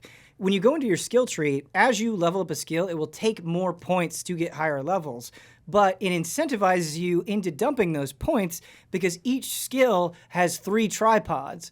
That's right, yeah. Yeah, so if you get to this tier, you get the first tripod. If you get to the second tier, you get to this tripod. And it will do different things, right? So it's like, oh, it'll reduce the cooldown, or it will change this skill. And you can switch out those tripods at any time. But what's even better on top of that is at any moment, without needing to go to an NPC, without needing to consume an item, anything, you can just boop, open your menu, completely reallocate your skill points. And so you're like, actually, I don't need the tripod for this thing. You can go all the way down, or you'd be like, oh, I want more points to get to this next level. You can do it on the fly. You can constantly switch. And so when you have moments where you're like, oh, I have 1 skill point left over, you don't mind putting it into something that you don't really care about, because when you get your next level, you can just immediately reallocate that skill point. And so it's so that's nice, flexible and lets you try out so many different things. And that is really, really, really awesome. I love that. I wish more games would do that. And so I had this like huge rush of positivity with Lost Ark. And then I kind of got to this point where I'm like, this story is the most boring story. I'm like trying to pay attention. I'm trying to be engaged, but I feel like Lost Ark got into this bad habit of like, you talk to somebody, you fight 1 mob, or you're just done. It's like kill like 3 things, or even if it's like 15 things, you do it so quickly that's like, man, I don't even really have a chance to flex the combat system. And I just was so bored to where I was like, okay, well, I'm just going to keep trudging on. And then I got to this dungeon. And this dungeon was really cool because it gave me hope, because it had like really cool mechanics. It had a really cinematic presentation. And then the boss fight kind of threw something at me that I hadn't seen before. It was like, okay, pick up this mirror. He's invulnerable. Point it at the guy. Blow him up. It was just really awesome. Then I got back into the questing, and it was like, go talk to this person, then go talk to these 3 people that will say one thing, and then go and kill these people that it won't matter, and then go pick up these supplies and deliver them to this point. And it's like, I was like, why are you going back into like all of your worst tendencies? Like, you have magic here. And I was really getting discouraged, and I wouldn't play for long periods of time because I just kind of got bored. And I know that people are screaming, and they're like, the game doesn't even start until the end game. You don't even know. And it's like, you're probably right. And I will say an experience that totally validates that argument. But I was like, man, I just don't know if this is interesting enough for me to get to that point. Like, I want the great combat to be flexed even harder. And then I did the Battle of Helm's Deep last night, and it was legitimately one of the coolest, like, cinematic experiences I've had in a video game in the last couple of years, where I was just like in awe, where it was as hype as watching the Battle of Helm's Deep in Two Towers again. And it was just a story quest, and you go in and you're with this army and you're cleaving through just like tons and tons and tons of enemies, and you get on this siege tower and you climb into the siege tower, and then like a giant like boulder comes in and crashes you down, and you have to climb up the ladder, and then you get to a boss fight and you see a giant demon, and then that demon goes away, and then he gets resummoned in at the bottom, and then this king finally reclaims his throne, and the sun is shining, and you're against all the people, and you're like, this is really cool. I didn't care about this guy before, but I'm really glad that he has his throne back. And it was just so well presented and beautiful and fun. And I was like, okay, I'm gonna get to the end game. Like, and it's just, it's like Lost Ark has put me in the Stockholm syndrome, where it's just like kind of boring for a really long period of time, and then it's amazing. And I'm like, if the end game is all amazing stuff, I really want to get there, because this has given me the faith that it will be that cool. And it's kind of the conundrum of MMOs that you were talking about. Yeah. Well, I was going to say, because that feels like that kind of old school design where it's like, I mean, maybe this is a hot take. I can't argue that that's a great game design where it's like, the first 50 hours suck, but when you get to the end game, it's awesome. And it's like, just don't do the first 50 hours, just do the fun stuff and get there, you know? Like, why not? Right. So it's such a weird conundrum where it's like, why are you padding out good, fun, well thought out game design with like horrible, antiquated fetch quests? It's so odd. Yeah, just take them out. It's really it's weird. Like Realm Reborn, right? They got it right later. Trim the fat on it. And they trim the fat, and they're not afraid to go back and adjust it. And that's what that was the feeling I had when I was playing Lost Ark, where I was like, version 2.0, when they've cut all this dumb shit out, will probably be sick. Well, it's so odd, because I really don't know why the leveling, and maybe this will get more apparent as I keep playing. You know, I still have a long way to go. I totally acknowledge that, but it's like, you know, I've put 13 hours of my life into this game. Yeah. This is a considerable amount of time, and I'm struggling to think why the leveling is the way that it is. Like, I don't understand. This game's older too. It's a few years old. Yeah, Korea's like a year and a half ahead of Oh, Lost Ark's not. Well, that explains everything. Well, because it's like you could maybe argue that it's like, okay, the leveling is simple and straightforward to get you accustomed to how your class plays. And it's like the quests that you're making me do are not teaching me how to play my class. I don't feel like I'm getting better. I don't feel like you are introducing mechanics in a way that's making this more interesting. When I do get to those big moments, like those big dungeons, right, or that big story moment, then I have mechanics that's like, oh, okay, I get what you're doing. I feel like I'm learning. I feel like you are throwing things at me that I need to pay attention to. But there's so much space where that isn't happening, right? And it's like, yes, you can explore, and they do have some of that, right? So you can get like treasure maps where it's like, if you go here, if you can find this place on the map, you can go here and do a little dungeon, or there are these seeds that you can find and collect. So there's some of that, but like I'm not having those Elden Ring moments where it's like, oh, I found something, and then that spirals into a super crazy, unexpected thing. And so it's like, yeah, I almost wish you could truncate this in a way, because that awesome stuff is there. Yeah. But then that goes into, well, it is a free-to-play game where you can spend money, and so it's like making the treadmill longer. Yeah. Like, yeah, I don't know. And I'm sure, I'm convinced, of course, that my opinion is going to entirely change, you know, if I reach the end game. But just 13 hours in, it's been so weird, because like I thought I was out, and then last night I'm more in than I've ever been. Yeah. So it's funny, and there's no accounting for taste, and there's no accounting for like which games will do very similar things and you'll love it versus not liking it, right? Like if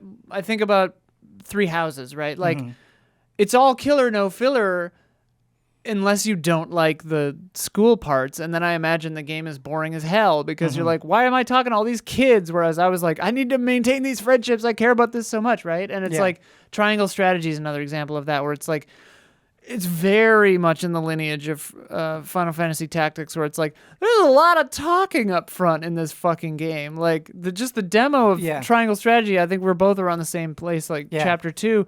And I'm just like, I've done 2 battles, and I'm like 4 hours into this. There's just all talking. And I imagine once they set up the players and, you know, it'll be more strategy and less triangle. But what's so fascinating about Triangle Strategy is it is extremely dense with its talking and its lore. My God. And it's weird because I like it. Yeah, I've really just like dove into it and then pulled out because like I'll get through a dialogue heavy scene and I'm like, that was really interesting. And then I'll put my Switch in sleep mode where I'm like, I'm good for right now. Put myself in sleep mode. It's good, but sometimes it's just so dense that I'm like, I'm ready to take a break. Triangle Strategy from the demo is a very sleepy game. Yes. But in a nice way. Yes. In a nice way. It feels like reading a book before going to bed. It feels like... in a nice way. It feels like a documentary. Yeah. It's like I've put on Animal Planet and I want to fall asleep. Tell me about the Sultan War. Please. What are the politics of this mountain region? So this is an arranged marriage. I did like that the guy just told him straight up. It was, it's interesting. Yeah, no, it is. It's interesting. It's interesting. I am interested in the Sultan War. Yeah. Tell me about the Sultan War. I love that you remembered what it was called. Oh my God. Yeah. Fucking Triangle Strategy, dude. Lost Ark is fascinating. And I like, when I see people that are like, this game is amazing, like, I have some semblance of what they're talking about. Yeah. That's the thing is like, that's what I wanted to get across, where I was like, okay, this is not for me. Like, you know, but there are things in this that I really love. Like, the way that this combat was working seemed awesome. The other stuff, for me, was too much to surmount. But, like, I fully have, you know, like, I could see how this could be somebody's favorite game very easily. Well, I think that's the thing that's infuriating is it's like I see that the combat is amazing. I understand. Like, just let it shine. Right. I think Monster Hunter is a great example of what I'm talking about because like Monster Hunter Rise, right? Like going through the village quest. It's a breeze, but it's still interesting because it's like even if the monsters are relative pushovers, it's like your weapon is mechanically interesting enough and the fights take a long enough time that executing those actions, you're getting better at those actions. You're getting better at like very fundamental concepts because of how the game is designed. Like, yes, it's easy, but it's giving you enough room to still have that satisfaction of growth. Yep. Like, regardless of what you're fighting. I feel like. Rise is a great example because, like, that is one of those games that is very mechanically dense, has a good amount of talking, has some quest design stuff where it's like... talking. Well, that's in comparison to Triangle Strategy. Yeah, compared to Triangle Strategy. Yeah. But it doesn't get in its own way. Well, which that's is because really that's not what you're there for. Right. The game knows you're there to hunt cool-ass monsters. Right. And Rise gets in its own way even less than World did, and I think World is fucking great. Yeah. But, sorry. No, I was just gonna say because, like, I mean, the Monster Hunter stories aren't that interesting to me. I think it's cool that it's there. No, they're not. Yeah, right. no, but that's it's just like, true. It The stories are gripped like me by what? any means.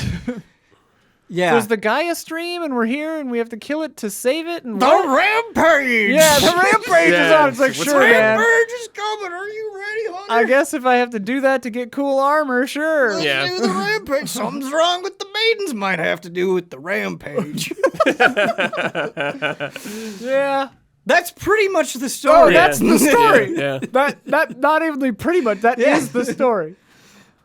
Thanks for dealing with the Rampage. Here's the credits 2 hours into the game. Yeah, You're not done You're yet. not. No, the real Rampage. game starts in the Here's end this game. sword. Thanks for dealing with the Rampage. Feed your Now you palico. have to play the real game. Oh my god.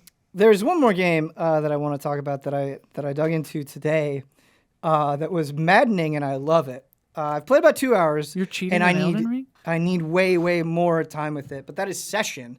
Oh. Oh, the skateboarding game? Yes. And it's like, after I got done with my session, I was like, I love this and feel as though I can recommend it to almost no one. Right? Oh, because it's super complicated. Well, because if you look at like the popular skateboarding game lineage, right? So you take Tony Hawk versus Skate, right? Skate is a much more technical game where it's like, okay, you have to you have to do motions on the stick to actually do tricks. It's not just holding a button and spinning, like in Tony Hawk.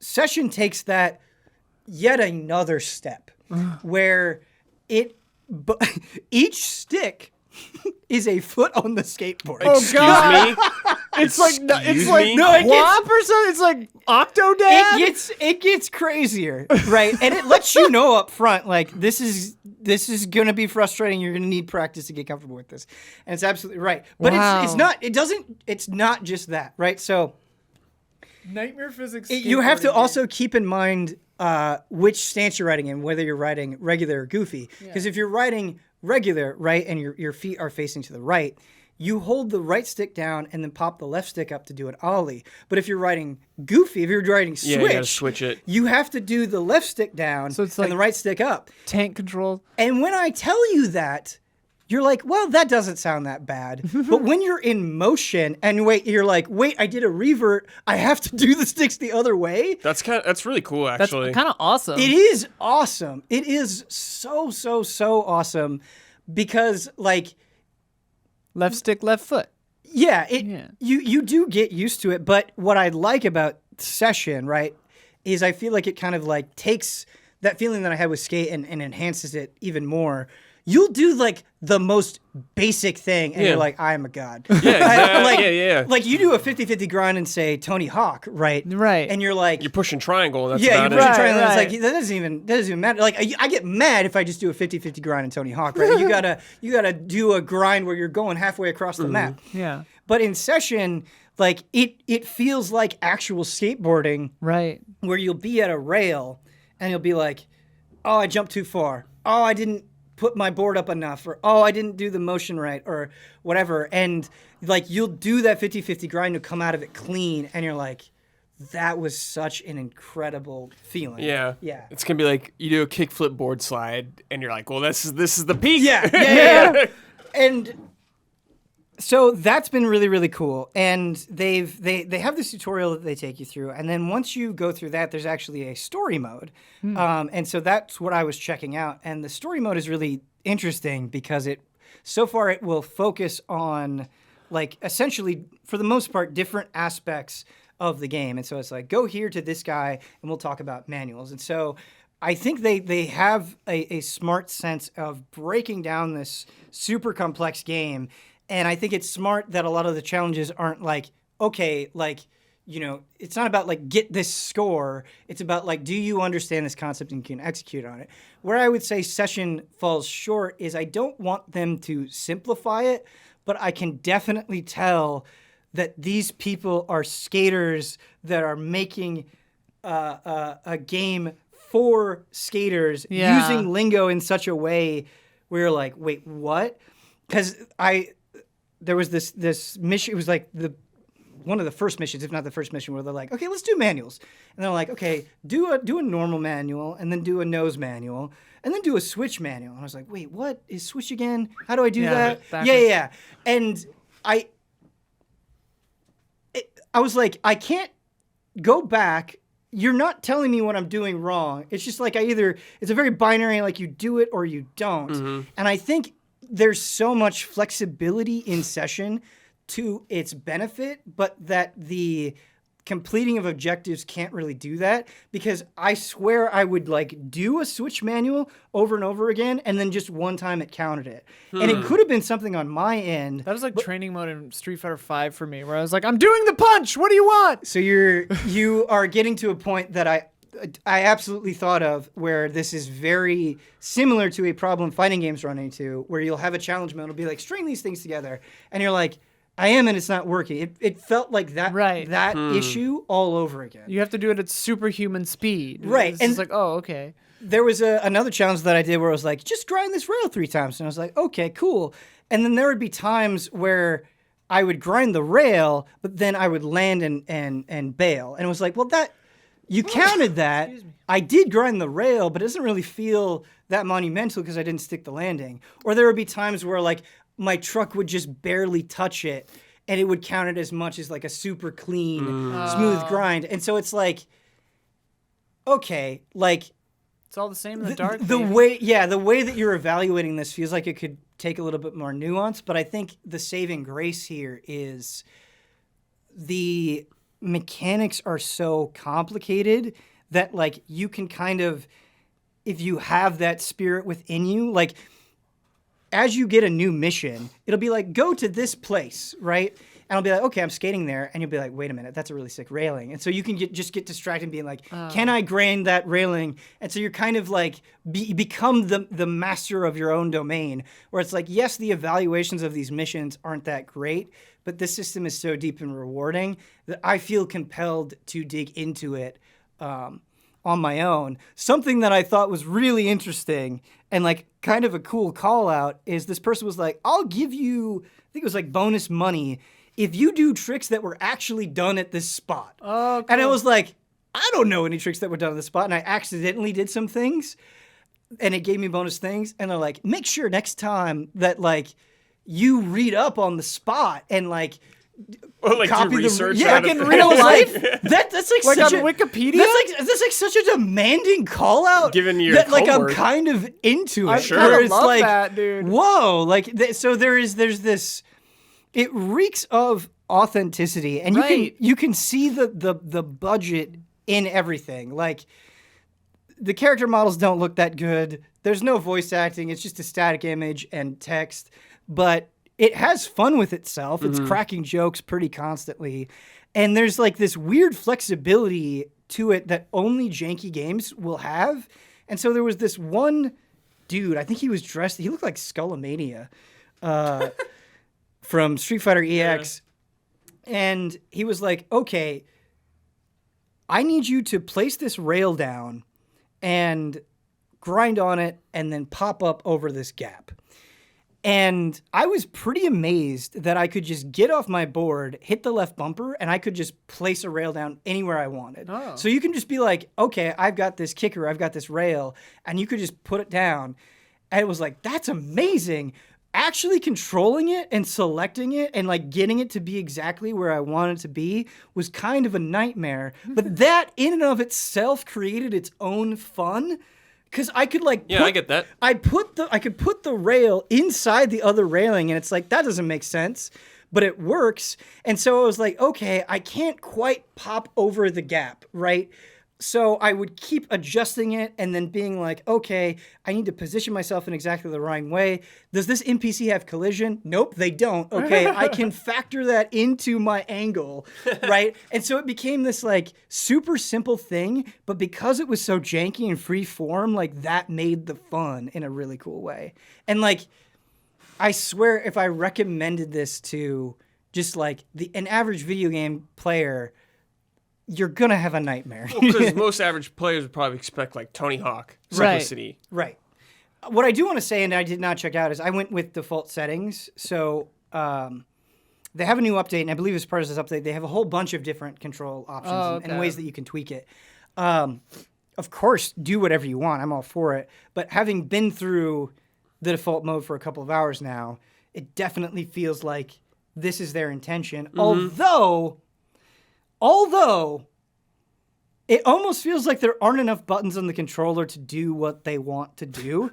Because when you have each stick taking up a foot, the way they handle turning is you actually use the triggers to turn. Oh. That's funny. That's like early 3D PS1 games. Yeah. That fights against every bit of muscle memory that you have, where every game you use the sticks to like orient yourself. Mm-hmm. Although if you're literally controlling your feet, couldn't you lean and turn by doing that? Well, the way that you do like 180s or whatever is you use the triggers. Oh, to spin. Spin.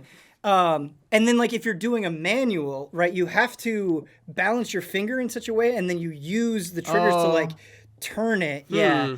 What sounds exciting about this is like, because I know you've skated more than I do, but I'm a snowboarder, but like I've skated some, and like even more so than snowboarders, and we're a tenacious fucking bunch. I think skateboarders take the cake because it's like you can try again really fast in real life. Yeah. And this sounds like a video game equivalent of that, where it's like you fall, you biff, you get back up, you do it again. Yeah. For a snowboarder, I have to go back up the you don't lift, have to unstrap or you unstrap and run back up the carry back hill. up, Right. yeah. And like the first time, speaking of, because I've done more tricks on snowboard, I used to snowboard like a lot. Yeah. I've been snowboarding most of my life, and like the first time you board slide, like broadside 50-50 or something, a rail, it's like terrifying. And like you try it out and you're like, can I even do this? Is this a bad idea? Like Yeah. you start with like box rails and it's scary because you can't turn, you're locked in once you hit it. Yeah.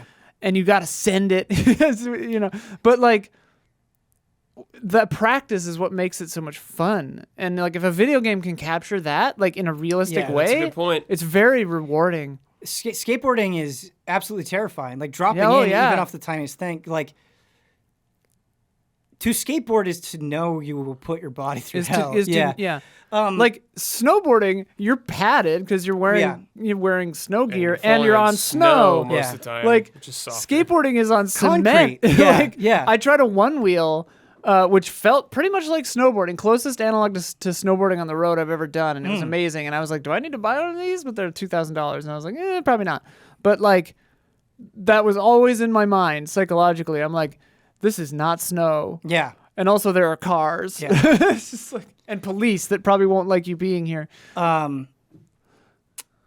To really quickly get back to like not enough buttons on the controller to do what they want to do. So you like will use the triggers to turn, but to revert, you just double tap a trigger. But there would be times where I'm like, I just want to like micro turn, and then I accidentally reverted, and it's like, okay, like I just like we're running out of real estate here. Yeah. Yeah.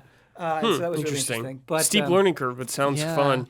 yeah, I am totally ass at real life skateboarding, but I love it. And I not that long ago I got back into it, and have since fallen off. And like this game has reignited that. Where I think if you feel that intensity of passion for skateboarding, I think that this is a really fun game that you have to be patient with. Yep. But if you are like in Tony Hawk, right? When you start a level, it's like you are starting in this place, in this location. Yeah. When you do an objective in session, it's like, where do you want to set your marker? That's the whole challenge, where it's like, you can do it in this space. You have to figure out where you want to start. You have to figure out how much you have to push. You have to figure out like what type of grind will be appropriate for this thing. So it's like, it's breaking it down on the most fundamental level.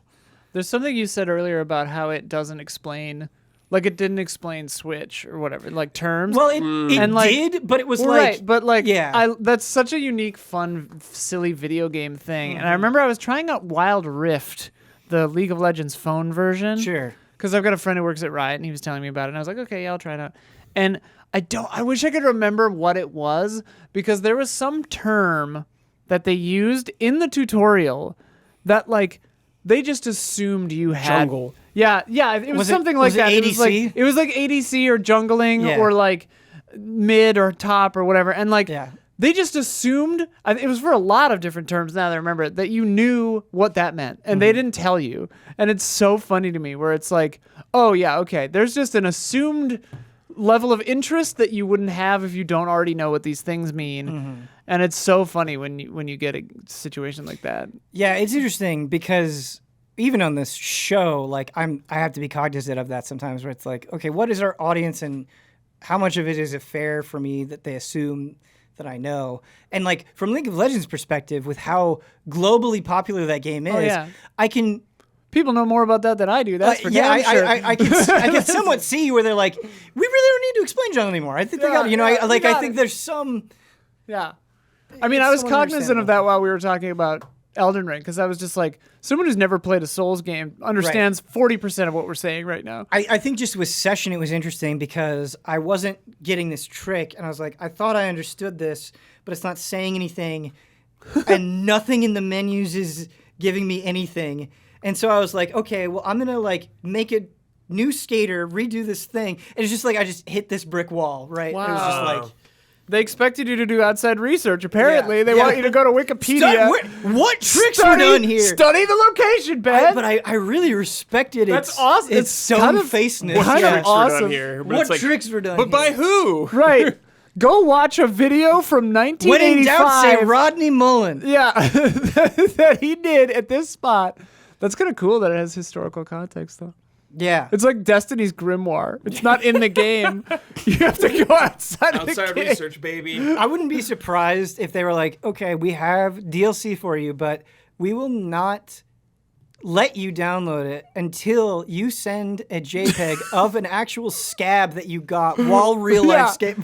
And a single-spaced essay about Rodney Mullen.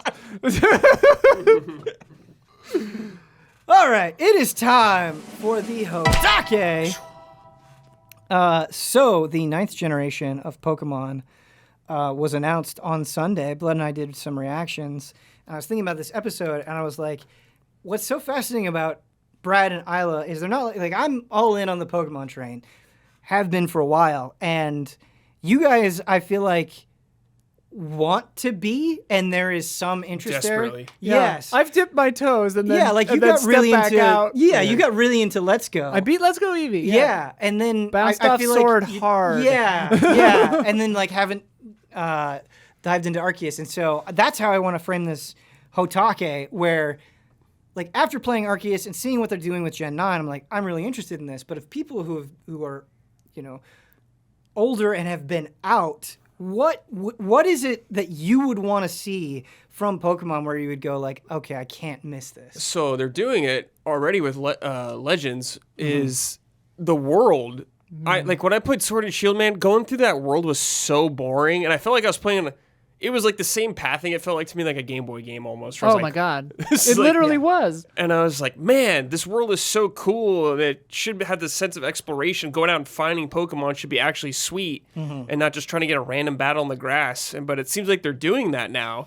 And the scale of the Pokemon, they're like huge actually out there in the world. When you see them, like they seem to be the size they should be actually. Like that's cool. Yes, Arceus uses its open world to great effect in the sense that it's so much fun to go and capture Pokemon because it on one hand it's just so free flowing, like you just go in a direction and there's a group of Pokemon, but also that there's a flexibility to it where it's not like, okay, I have to get into a battle, I have to watch the screen transition, I have to get him to low health, I should probably put him to sleep, then should throw a Pokeball. Yeah. They didn't get rid of that like Let's Go did. Like that's still there, you still do that, but you're not doing that all the time. There are some Pokemon where it's like, okay, I can just throw a ball at him, and if I hit him in the back, I have a greater chance. And so the elasticity of encounters, I think, made it more consistently enjoyable. Yeah, I remember when I played Sword or Shield. I played Shield. I was just like the rival again. Yeah, like, this is my rival, I guess. But he's like So super nice to annoying. me, I guess. We're not rivals. I didn't beat the game, obviously. Yeah, it's retreading the same Like ground. it's great. again, I get why people Punchable love it. little It's face. it's comfortable, for people that love that kind of stuff. But like, I just wanted something different. But it seems like they're being more ambitious now with Pokemon. Like I feel like Pokemon barely has changed over time, or it's been really slow, just really small things. It's been hard for someone like me to get back into who loved the original Pokemon. Like I loved those, but it's just like it wasn't enough for me. Just the idea of capturing these Pokemon, collecting them wasn't enough for me anymore. Sure. I needed more from it. But if like I've seen a couple screenshots of this new game, like Switch game looks a little rough. Of course, it's gonna be. I understand that. But older it Switch looks- games have looked better. Yeah, but it just looks like a world like it could be cool to explore. Actually, like that's what I want from it. I feel like any advice I would give would be like they shouldn't listen to it because like Pokemon obviously is like the #1 toy brand in the so- world. Like they do bare minimum from an outsider's perspective, and they should because they're crushing it. Like if it ain't broke, don't fix it. I do think it could look better, obviously, but I actually think it's really cool to see them take this swing that they took on Arceus or Arceus or whatever you say. Arceus, Arceus, I believe. And so, I mean, Sophia, my girlfriend, she loves it. She's been playing the hell out of it. I've seen a lot of it, and I mean, it still seems like an interesting balance of exploring the world, getting Pokemon, which is the bread and butter, obviously, and then like kind of like kind of challenging, like pushback boss fights sometimes, and Yeah. like I think that's an interesting thing, and I'm glad that they tried a new direction with it. I think that going forward, like a combination of this with a more traditional thing might be the way that they'll go. I don't it's know. like what were they called in Sword and Shield? Dynamax battles or Yeah. whatever? They just got huge. Yeah, I'm like, the like raid battles. I'm like, oh, this basically, sounds cool. But when I did it, I remember I was like, It was just wasn't that it special? was just a fight, Right. but bigger. Right. Whereas this one has like AOE like that you have to avoid. Well, and, Arceus, like, the boss fights are yeah. very, like, you as your trainer Right, are literally you're dodging, yeah. Yeah, that's AOE cool. attacks. Yeah, like, yeah. and that's neat, and I think that's cool. Like, I want it to be from Pokemon. It's like, yo, we're by the water, this ocean or whatever, and we're gonna go into the water. We're gonna swim down there and try to get this Pokemon, this Gyarados or something like that. I want the event of going to get Yeah. the Pokemon exciting. Yes. I think that would be kind of an interesting take, is like something that felt like a combination of Snap and Arceus, because like having to hunt and research, like Monster Hunter World kind of, where you have to like literally try to hunt a Pokemon to catch it and like do certain things and at certain times of day and stuff like that would be kind of cool. Maybe that's in there already, but yeah, I don't know. I just think like there are still a lot of things of it that just seem like, which again I think is correct, but like it's an all ages game, and like it has to be pretty rock solid and pretty whiz bang enjoyable, like pretty consistently for me to get into something like that. I think personally, but Yeah, I could enjoy Again. the simplistic nature of it, Yeah. definitely, but it's just needed more, I think. like the sword I bounced off really hard, not because I didn't want to continue the battles, I didn't want to do the catching Pokemon. I was loving that. It was the rinse repeat nature of like, I get to a new town, my rival says, oh hey, we should go here, and then I like walk to the place, and like every single encounter felt the same, and there was talking, and like it just felt, it was boring. And this one looks way cooler. Like Arceus looks awesome. Like if 800 games didn't just come out, maybe I would have tried it, but Yeah, Pokemon has perhaps overly emphasizes its own tradition in Yes. a lot of ways. And it's funny because in the Arceus review, I praised the story and I got some pushback on it. And I was like, I don't understand, because I'm not going to sit here and say it's the best storytelling in all of video games, but I think in comparison to Past Pokemon games. other Yeah. Pokemon games, what I really liked about it is you were talking about the rival. And I think the rival is a really good way to illustrate this point, where the rival is just like, they've taken all the things out of the rival, where they're just like a friend that you run into sometimes in Steamroll, and they don't Right. really have any significant plot elements. Like in Arceus, you start and they're like, we don't trust you. You are not part of our village.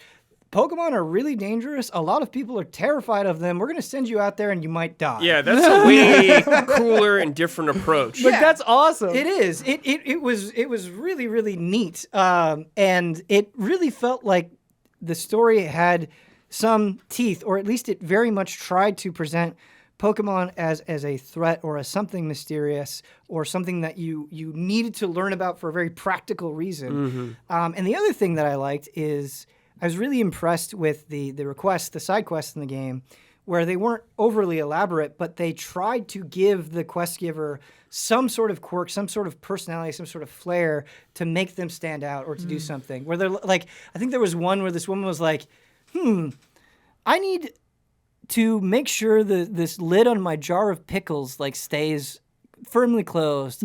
And you're like, put a Geodude on it. And it's like, like that one instance isn't like amazing, but That's like cool, having dude. a That's Geodude put hilarious. it, yeah, it's there was I think you were saying like doing the same thing over and over again. I think Arceus had some sort of spark to it. Yeah. Yeah. And I think, Brad, what you're getting at, where you were emphasizing like just kind of the effort that you would need to go to find things. I think this kind of bleeds into the Elden Ring discussion, where I want a Pokemon game where, like, obviously I don't think it can be hard right off the bat, but I want some flexibility to it. Because, like, reviewing Brilliant Diamond, I was like, this game is so boring. And then suddenly at the end, the battles are really challenging and amazing, and the post game is fun.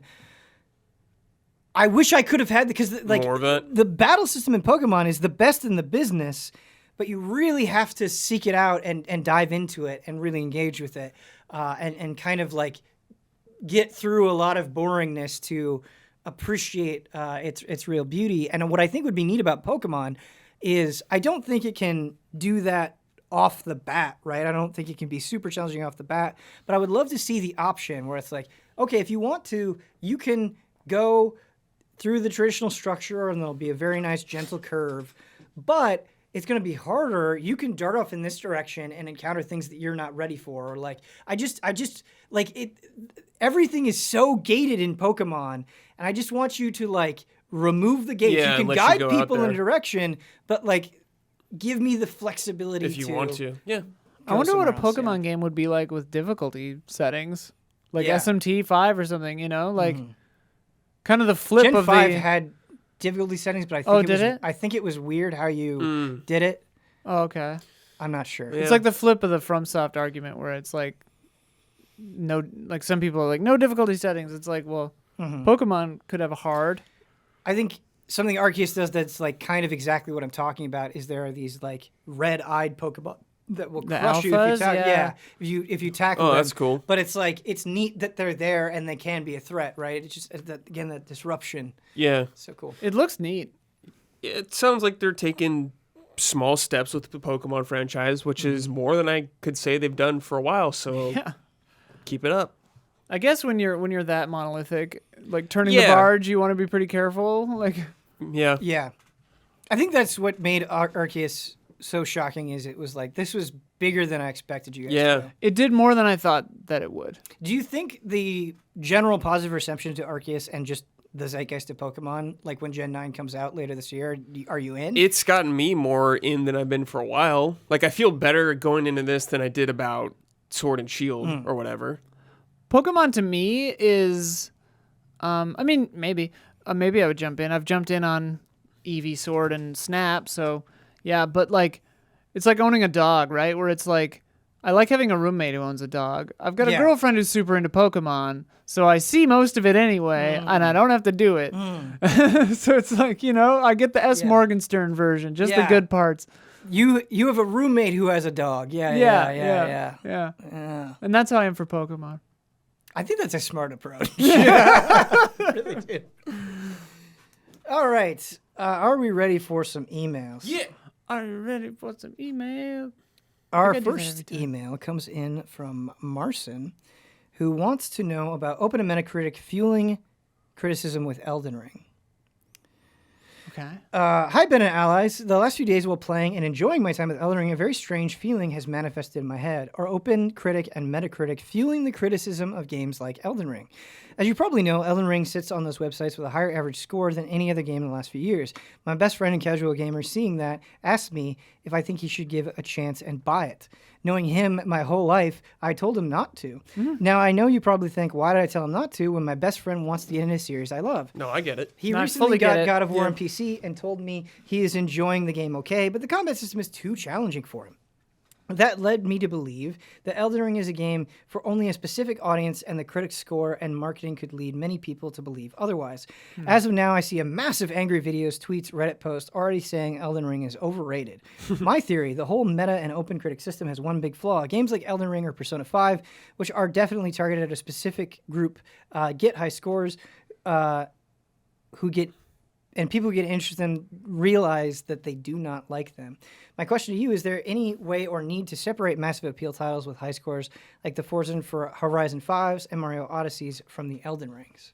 No, I don't think you should separate those. I don't know. I can't think of a good way to do it. Like, you can do research. It's so easy to figure out a Yeah. game if it's for you or not, if you take some time to invest in it. Like, So if many you're not sure, reviews- like, it sounds like you made the right call with your friend if they're Yeah. having trouble with God of War, but it's like, if you're going to hop into Elden Ring for the first time and you're worried about it, before buying it, watch a video on it or watch a review. Like, there's so many outlets for opinions and information you can get without hopping into it. And like saying a game shouldn't be on there because it's a very specific design of game. Like, it shouldn't, like, implying that like Elden Ring shouldn't get a high score and bring in a bunch of new viewers because it's a certain type of game that maybe a lot of people won't like. I think it's really weird. Or that it should have an asterisk, right? 'Cause Yeah, and then, so putting many an asterisk next to it is so weird to me. And I mean, so many reviews, right, do put that asterisk on there. Like, Persona is a great example. I heard reviews for games like that where it's like, I mean, the meme is great for fans of the series, right? Like, if you're into this, you're going to like this. And like, I think a lot of reviews, you'll get the seed of that, the kernel of that, without having to have some system in place to be like, it's a 10 if you like it, it's a 4 if you hate it. And it's like, well, that's true of everything. I absolutely think that can be true. And I think Marcin is coming from a very understandable place. Yep. Yeah. But not coming after you. Right. But what I disagree on is I actually think we overcorrect and are overly cautious with recommendations. And the reason is because social media now is so impulsive that like the reaction can be so intense and such a high volume that it feels like the truth even if it's not.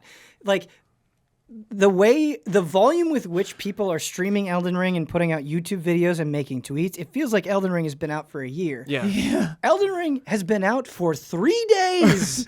Whoa. 3 or 4 days, right? It hasn't even been on a full 5, week. yeah. Right? And so you'll see Twitch streamers that are like, I'm level 100.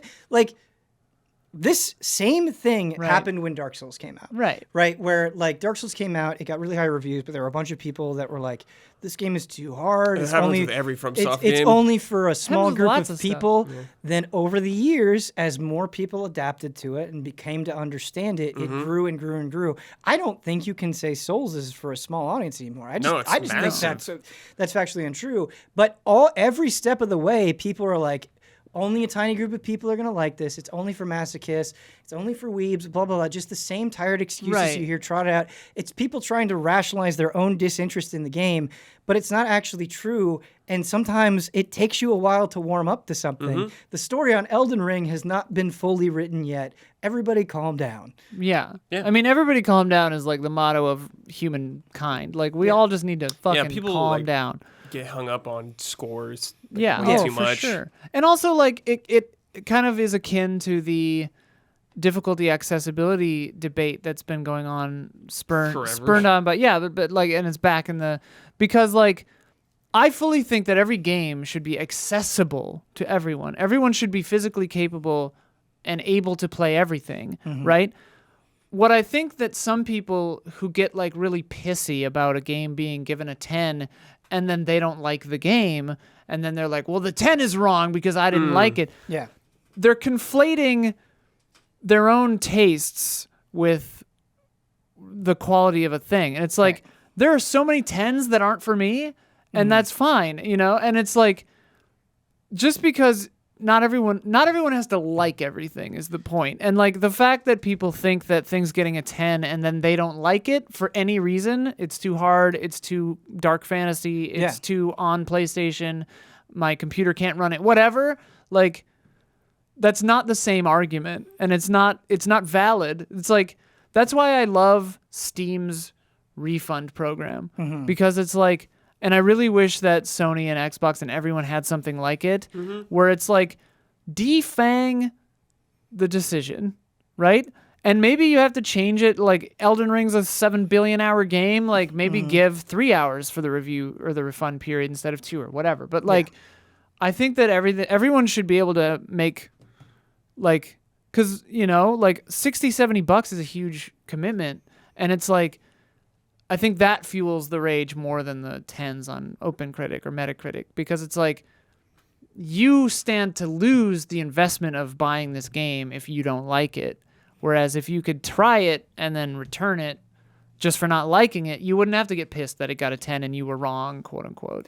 Well, yeah, and I think that the impulsiveness of impressions, like, everybody has to try to have perspective on themselves, and it's hard, right? But like if I had made 10 tweets about my impressions on Elden Ring, after the closed network test versus now, that'd be a completely different series of 10 Oh, tweets. for Yeah, sure. you got people making impressions after like 2 hours of gameplay. Yeah. And it's like, this is a massive game. Or Right. 0 hours Yeah, of or gameplay. 0 Like, hours. we get Yeah. so much flack for a review that comes out for a game 3 days before the game is that out. people have not played. that you've yeah, not yeah, played. Yeah. Yeah. Like, oh my God. Yeah.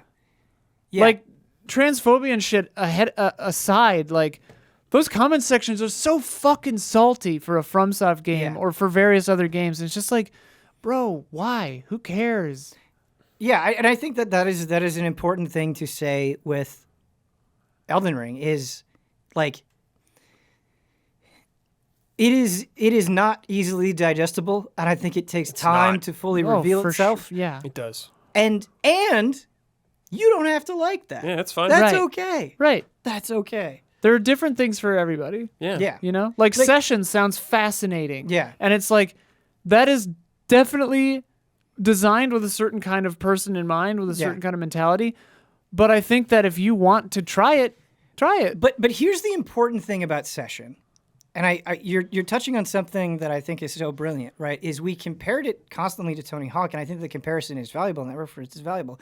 At no point, nor would I ever say, oh, this should exist and Tony Hawk doesn't. Right, I like both of those things. Separate. I think Tony Hawk is one of the greatest gaming series of all time.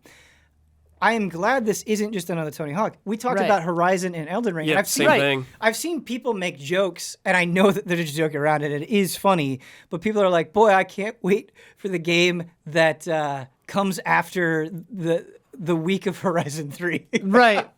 Right. And I think that is really funny, but I'm super I think Horizon is a towering achievement in a lot of ways. And it's Yeah. like it's just like, why are people trying to like suffocate the space? You know what I mean? Like it's so it's incredible that all of these things can exist simultaneously and achieve a certain level of success. Well, and it's emotions are intoxicating chemically. Like, they're like a drug. And so, like, hate and rage plays easier on the internet than compassion and nuance, right? And it's like a me from 10 years ago, just for not enjoying Horizon, you know, I would have been like, oh, that game's trash, like, it's boring, it's, you know, whatever, it's like lowest common denominator game design, whatever, right? And now I'm just like, yeah, there's a lot of great stuff in it. It's not really for me, whatever. And it's like, that's a way of framing my thoughts that I've learned over the years. Also, I'm not being poisoned by rage drugs like testosterone anymore. But, like, you know what I mean? Like, it's an easy trap to fall into where if something's just not for you, you think it's not for anybody. And Well, you can hate it and you think it's bad. To expand upon that, right? Like, let's say you're playing a Souls game and you're on your 30th death of the boss and you're understandably feeling mad, Oh, right? yeah. That's a very natural emotion. Nothing wrong with that emotion. Everybody goes through that, right? You impulsively can go online and see other people be like, this game is too hard, it's shit, it's Right, poorly right, designed, right? right. And so, like, you can immediately have your preconceived notions validated, whatever those preconceived Right, notions are. right. It could be anything across any spectrum. That validation is instantly accessible to you. And sometimes that validation is not the healthiest thing. Right. Yeah. Well, and it's like, yeah, because, I mean, we all love From games, but, like, they're the perfect example of, like, sometimes the game is pushing back against you on purpose because you're underleveled. Right. Sometimes the game is pushing back against you just because this part is hard and it's trying to help you to learn how to tackle this challenge, you know? Either way, you can go off and do a different thing, but, like, it's teaching you different lessons all the time. And if you're not willing to listen, that I don't know what to tell you. I do think, though, that we should end this conversation by saying that Elden Ring is a masterpiece, and if you disagree, you are wrong and should feel bad about yourself. Yeah. You're human garbage for sure. Yeah. Take it to Reddit. Somebody's not going to think that that's a joke. That was a joke. You're fine. So, it's so lame that you have to say I that know. now. If you don't like Elden Ring, it's fine. Just it's cool. shut up about it.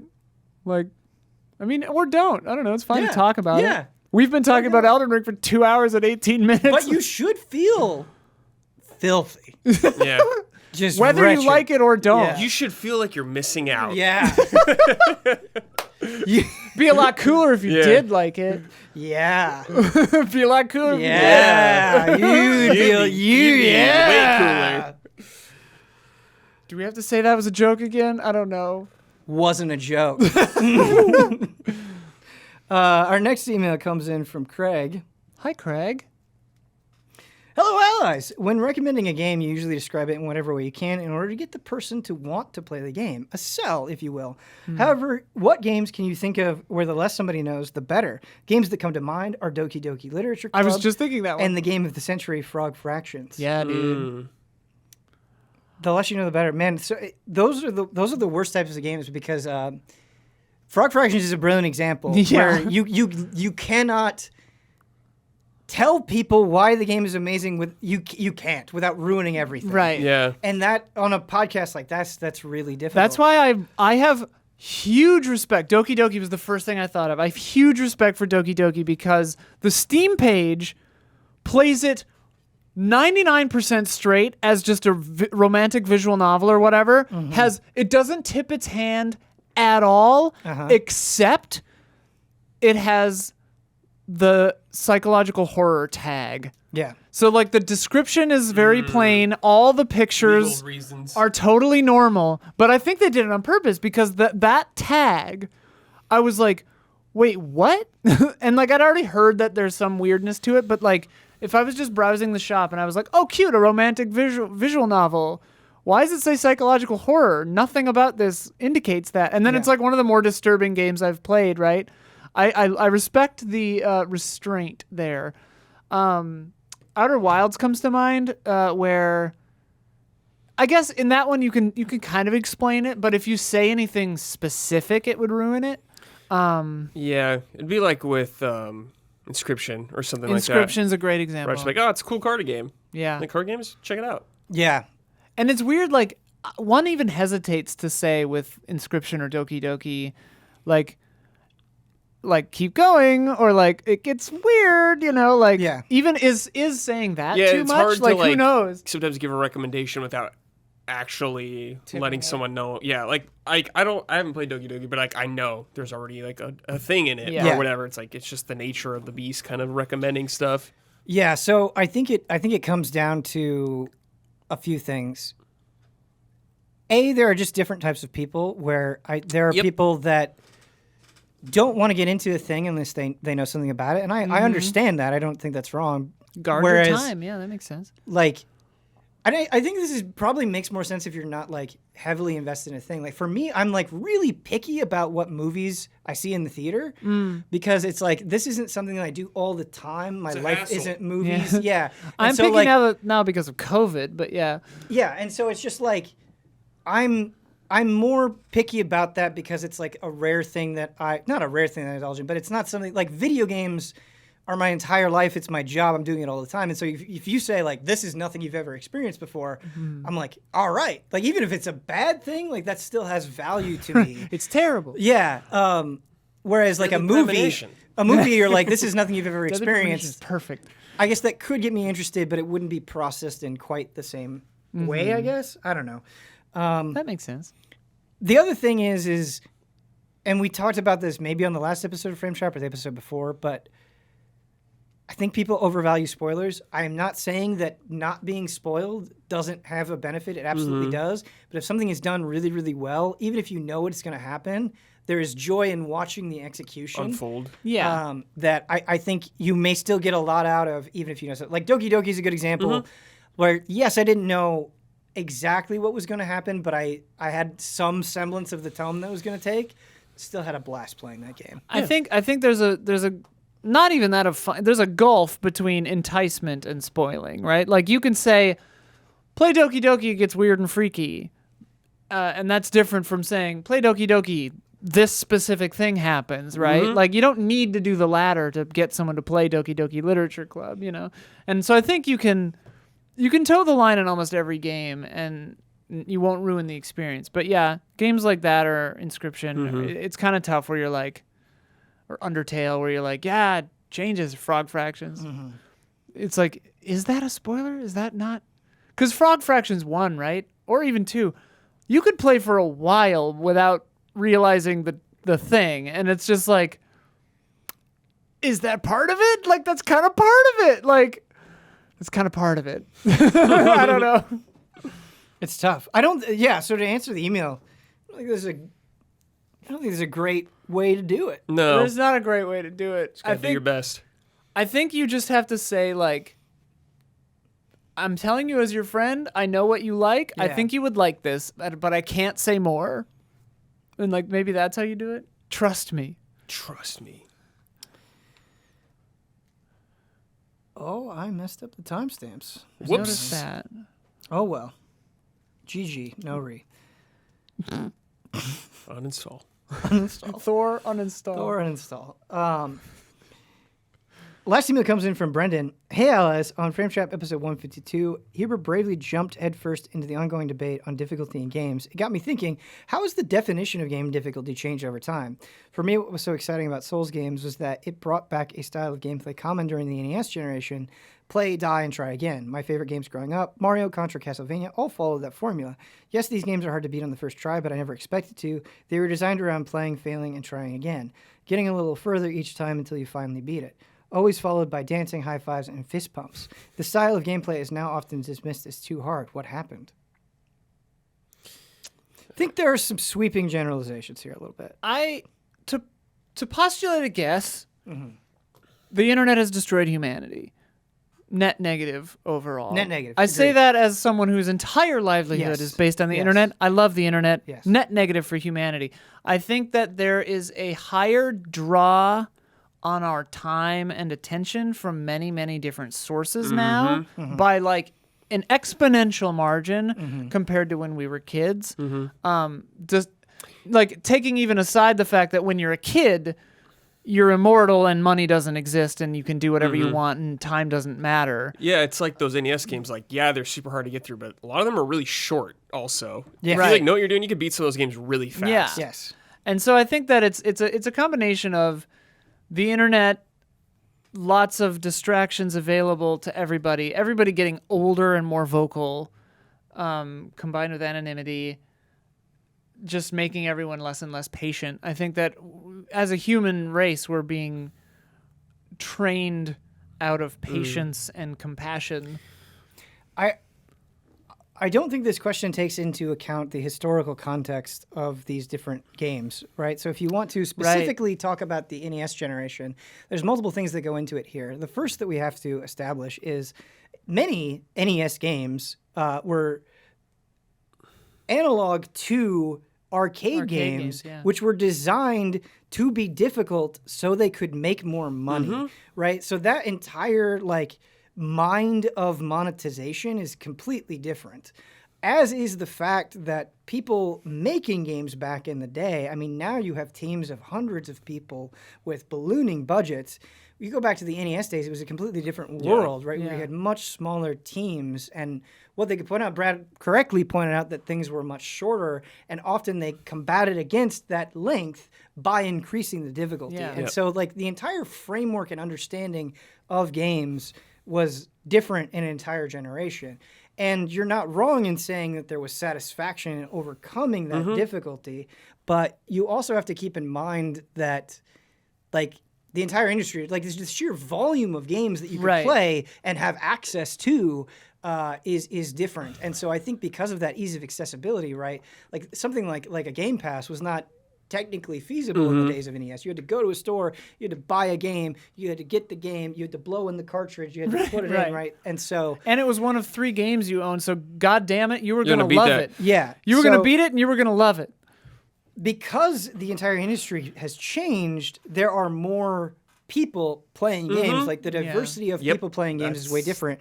And so expectations are more micro than what they were back in the day. I think back in the day, a game like Mega Man would more largely appeal to people who identified as gamers or people who play video games. Whereas now, you could say, like, does Mega Man appeal to you? And I think you would get a bunch of different answers for a bunch of different reasons because people are coming in from all sorts of avenues. People play games for different reasons or want different things out of them. Like, you got those people who are talking, I work long days or whatever, and I just want to play a game and relax or something like that. So it's like not every game's gonna be for them, but there's people like us who are like, yeah, we like the challenge and games like that. But it's even with us, it's not something we want to do all the time. No.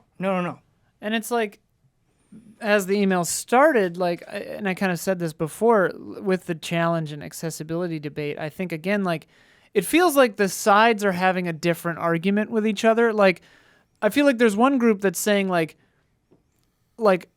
it's an accessibility issue. Like, the difficulty makes it so that I can't play it. Like, physically, I cannot play this because of limitations or whatever. And I think for that, there can be things in place like accessibility controls in place or whatever. And then I think the other people are saying, this game is too hard, I don't like it, and that makes me mad. And I think that's a completely different argument. And then I think that there's a third camp that's like, I love overcoming the challenge of this. If you put a difficulty mode in it, it would upset me. Mm-hmm. And it's like, these are three different conversations that are like tangentially, or like they're very related, but it's murky. And it's like, I think absolutely every game should be accessible to everyone. And I think that there should be controls and systems in place that can try to help as many people in as many ways as possible. I don't think everyone should like every game. I don't think that at all, it's because like movies and TV like, shows or any art form. Like when people try to make things that everybody likes, you alienate boring. Well, or you either alienate somebody or you get boring crap. Like you get things that don't. I mean, Michael Bay's Transformers comes to mind, right? Yeah. Or like just things where it's like you're gonna make a bunch of money, fine, because you'll access the most number of people, but it won't be loved, right? And it's like, that's a different argument. And like the accessibility controls can be called something different than easy mode or something if it comes to that for certain games like Elden Ring, right? Like if it's about like dodge roll timing and stuff like that, just put it in. Like Returnal is a great example of this. Returnal has in the settings menu, if you dive down into it, it has the recommended settings, and then it has like higher aim assist, higher dodge. Like it has these little controls that make the game a little easier. You can make the reticle bigger. You can do certain things to make the game, like, in a sense, easier, but it's not called easier mode. I would argue like changing parry time, like iframes, is like, that's changing the difficulty. Right. That's not an accessibility and it is. thing, I guess. But I mean, what I'm saying is there's a difference between giving FromSoft games an easy mode that changes the iframes and changes the dodge timing, and having an accessibility mode settings you could change so that you could play it. Adjust a setting to make the game playable for you so you can enjoy something you're interested in. Like, I think that those are two very, very different things. Yeah. And sure, there are some people who would exploit that and whatever, and it's like, play how you want to play, I guess. Like, whatever. Yeah. I don't know. I said this on the podcast, but I want to reiterate this point with an example that I think illustrates it very, very well. Like you said, I think being more aware of limitations that people have is a good thing, and trying to make it so more people can play and enjoy games is a good thing. Absolutely. That's not what the argument is, but sometimes I also think it is human nature to maybe overly internalize something because we all have like this ease of access to everyone's opinions. A great example of what I'm talking about is Huber made a comment about how he feels about TV show spoilers, where he's like, if it's been 72 hours, that's good enough for me. And there was this person who came in and they're like, actually, I live in this place where that show isn't even available.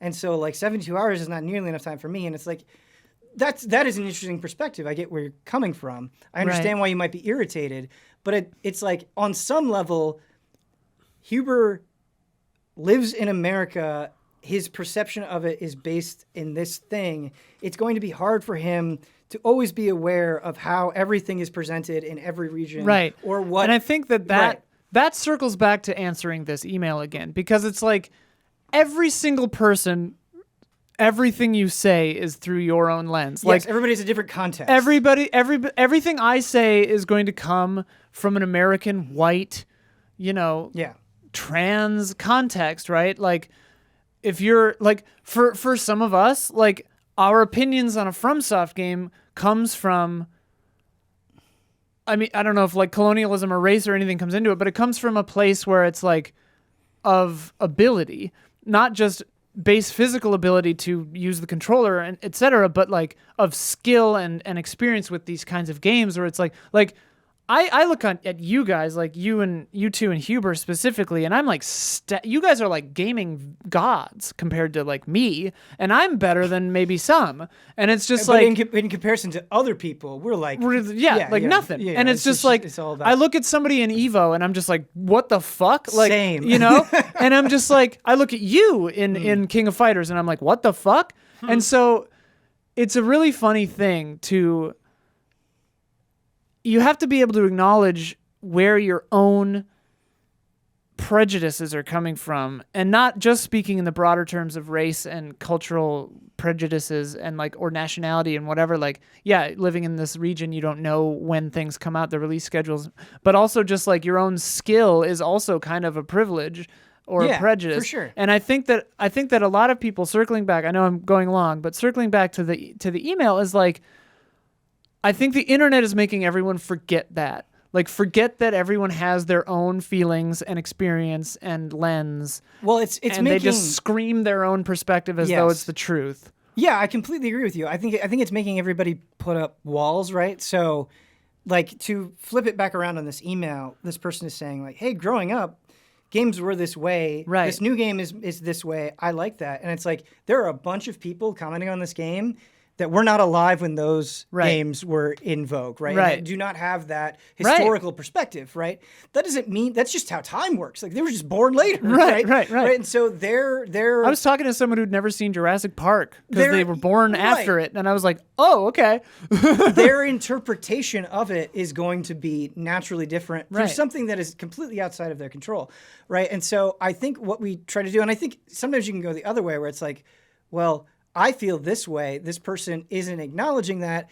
Therefore, my opinion feels invalid. It's like, no, it's not invalid. I don't think that's the language that we should use. Rather than being like, I feel this way, you don't feel this way, let's fight. Right. It's like, I feel this way, you don't feel this way, let's bring our voices together. Right. I mean, like, what's so wild about this is like, there was a Chinese philosopher named Zhuangzi from like 5,000 years ago, and he was talking about perspective, right? And how everyone has their own perspective. And that was 5,000 years ago. Yeah. It's like, how do we still not have that lesson ingrained in our minds? Yeah. And the answer I come down to is twofold.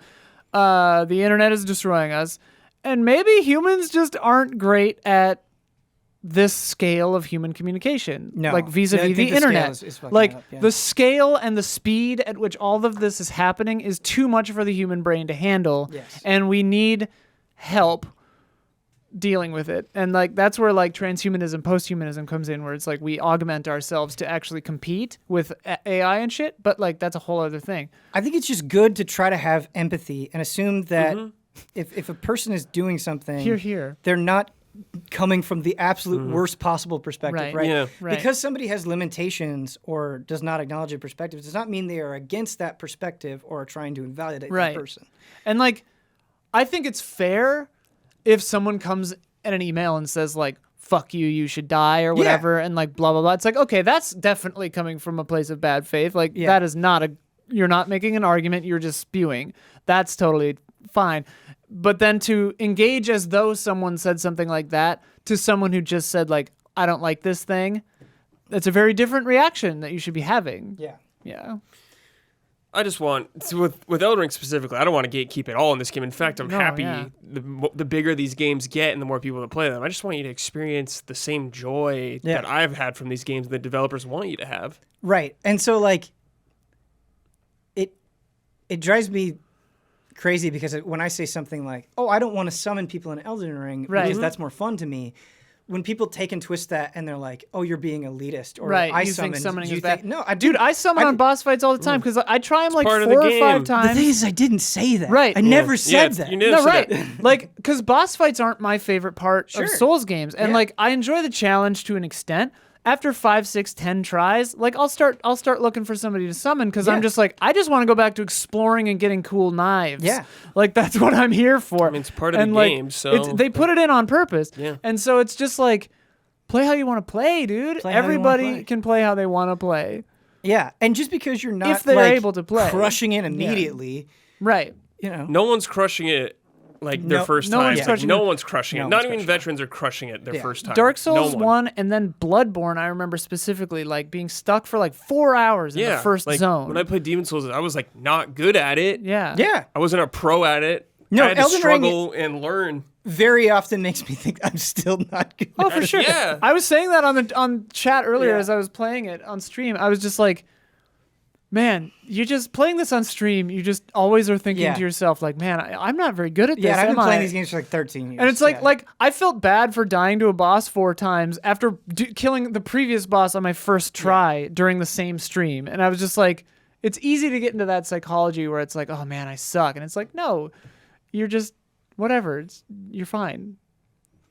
I think the way that I want to end this episode, though, is if you die on a boss in Elden Ring, or if you summon people, or if you don't like the game, you're subhuman trash.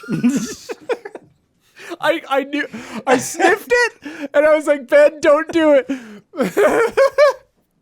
It's funny.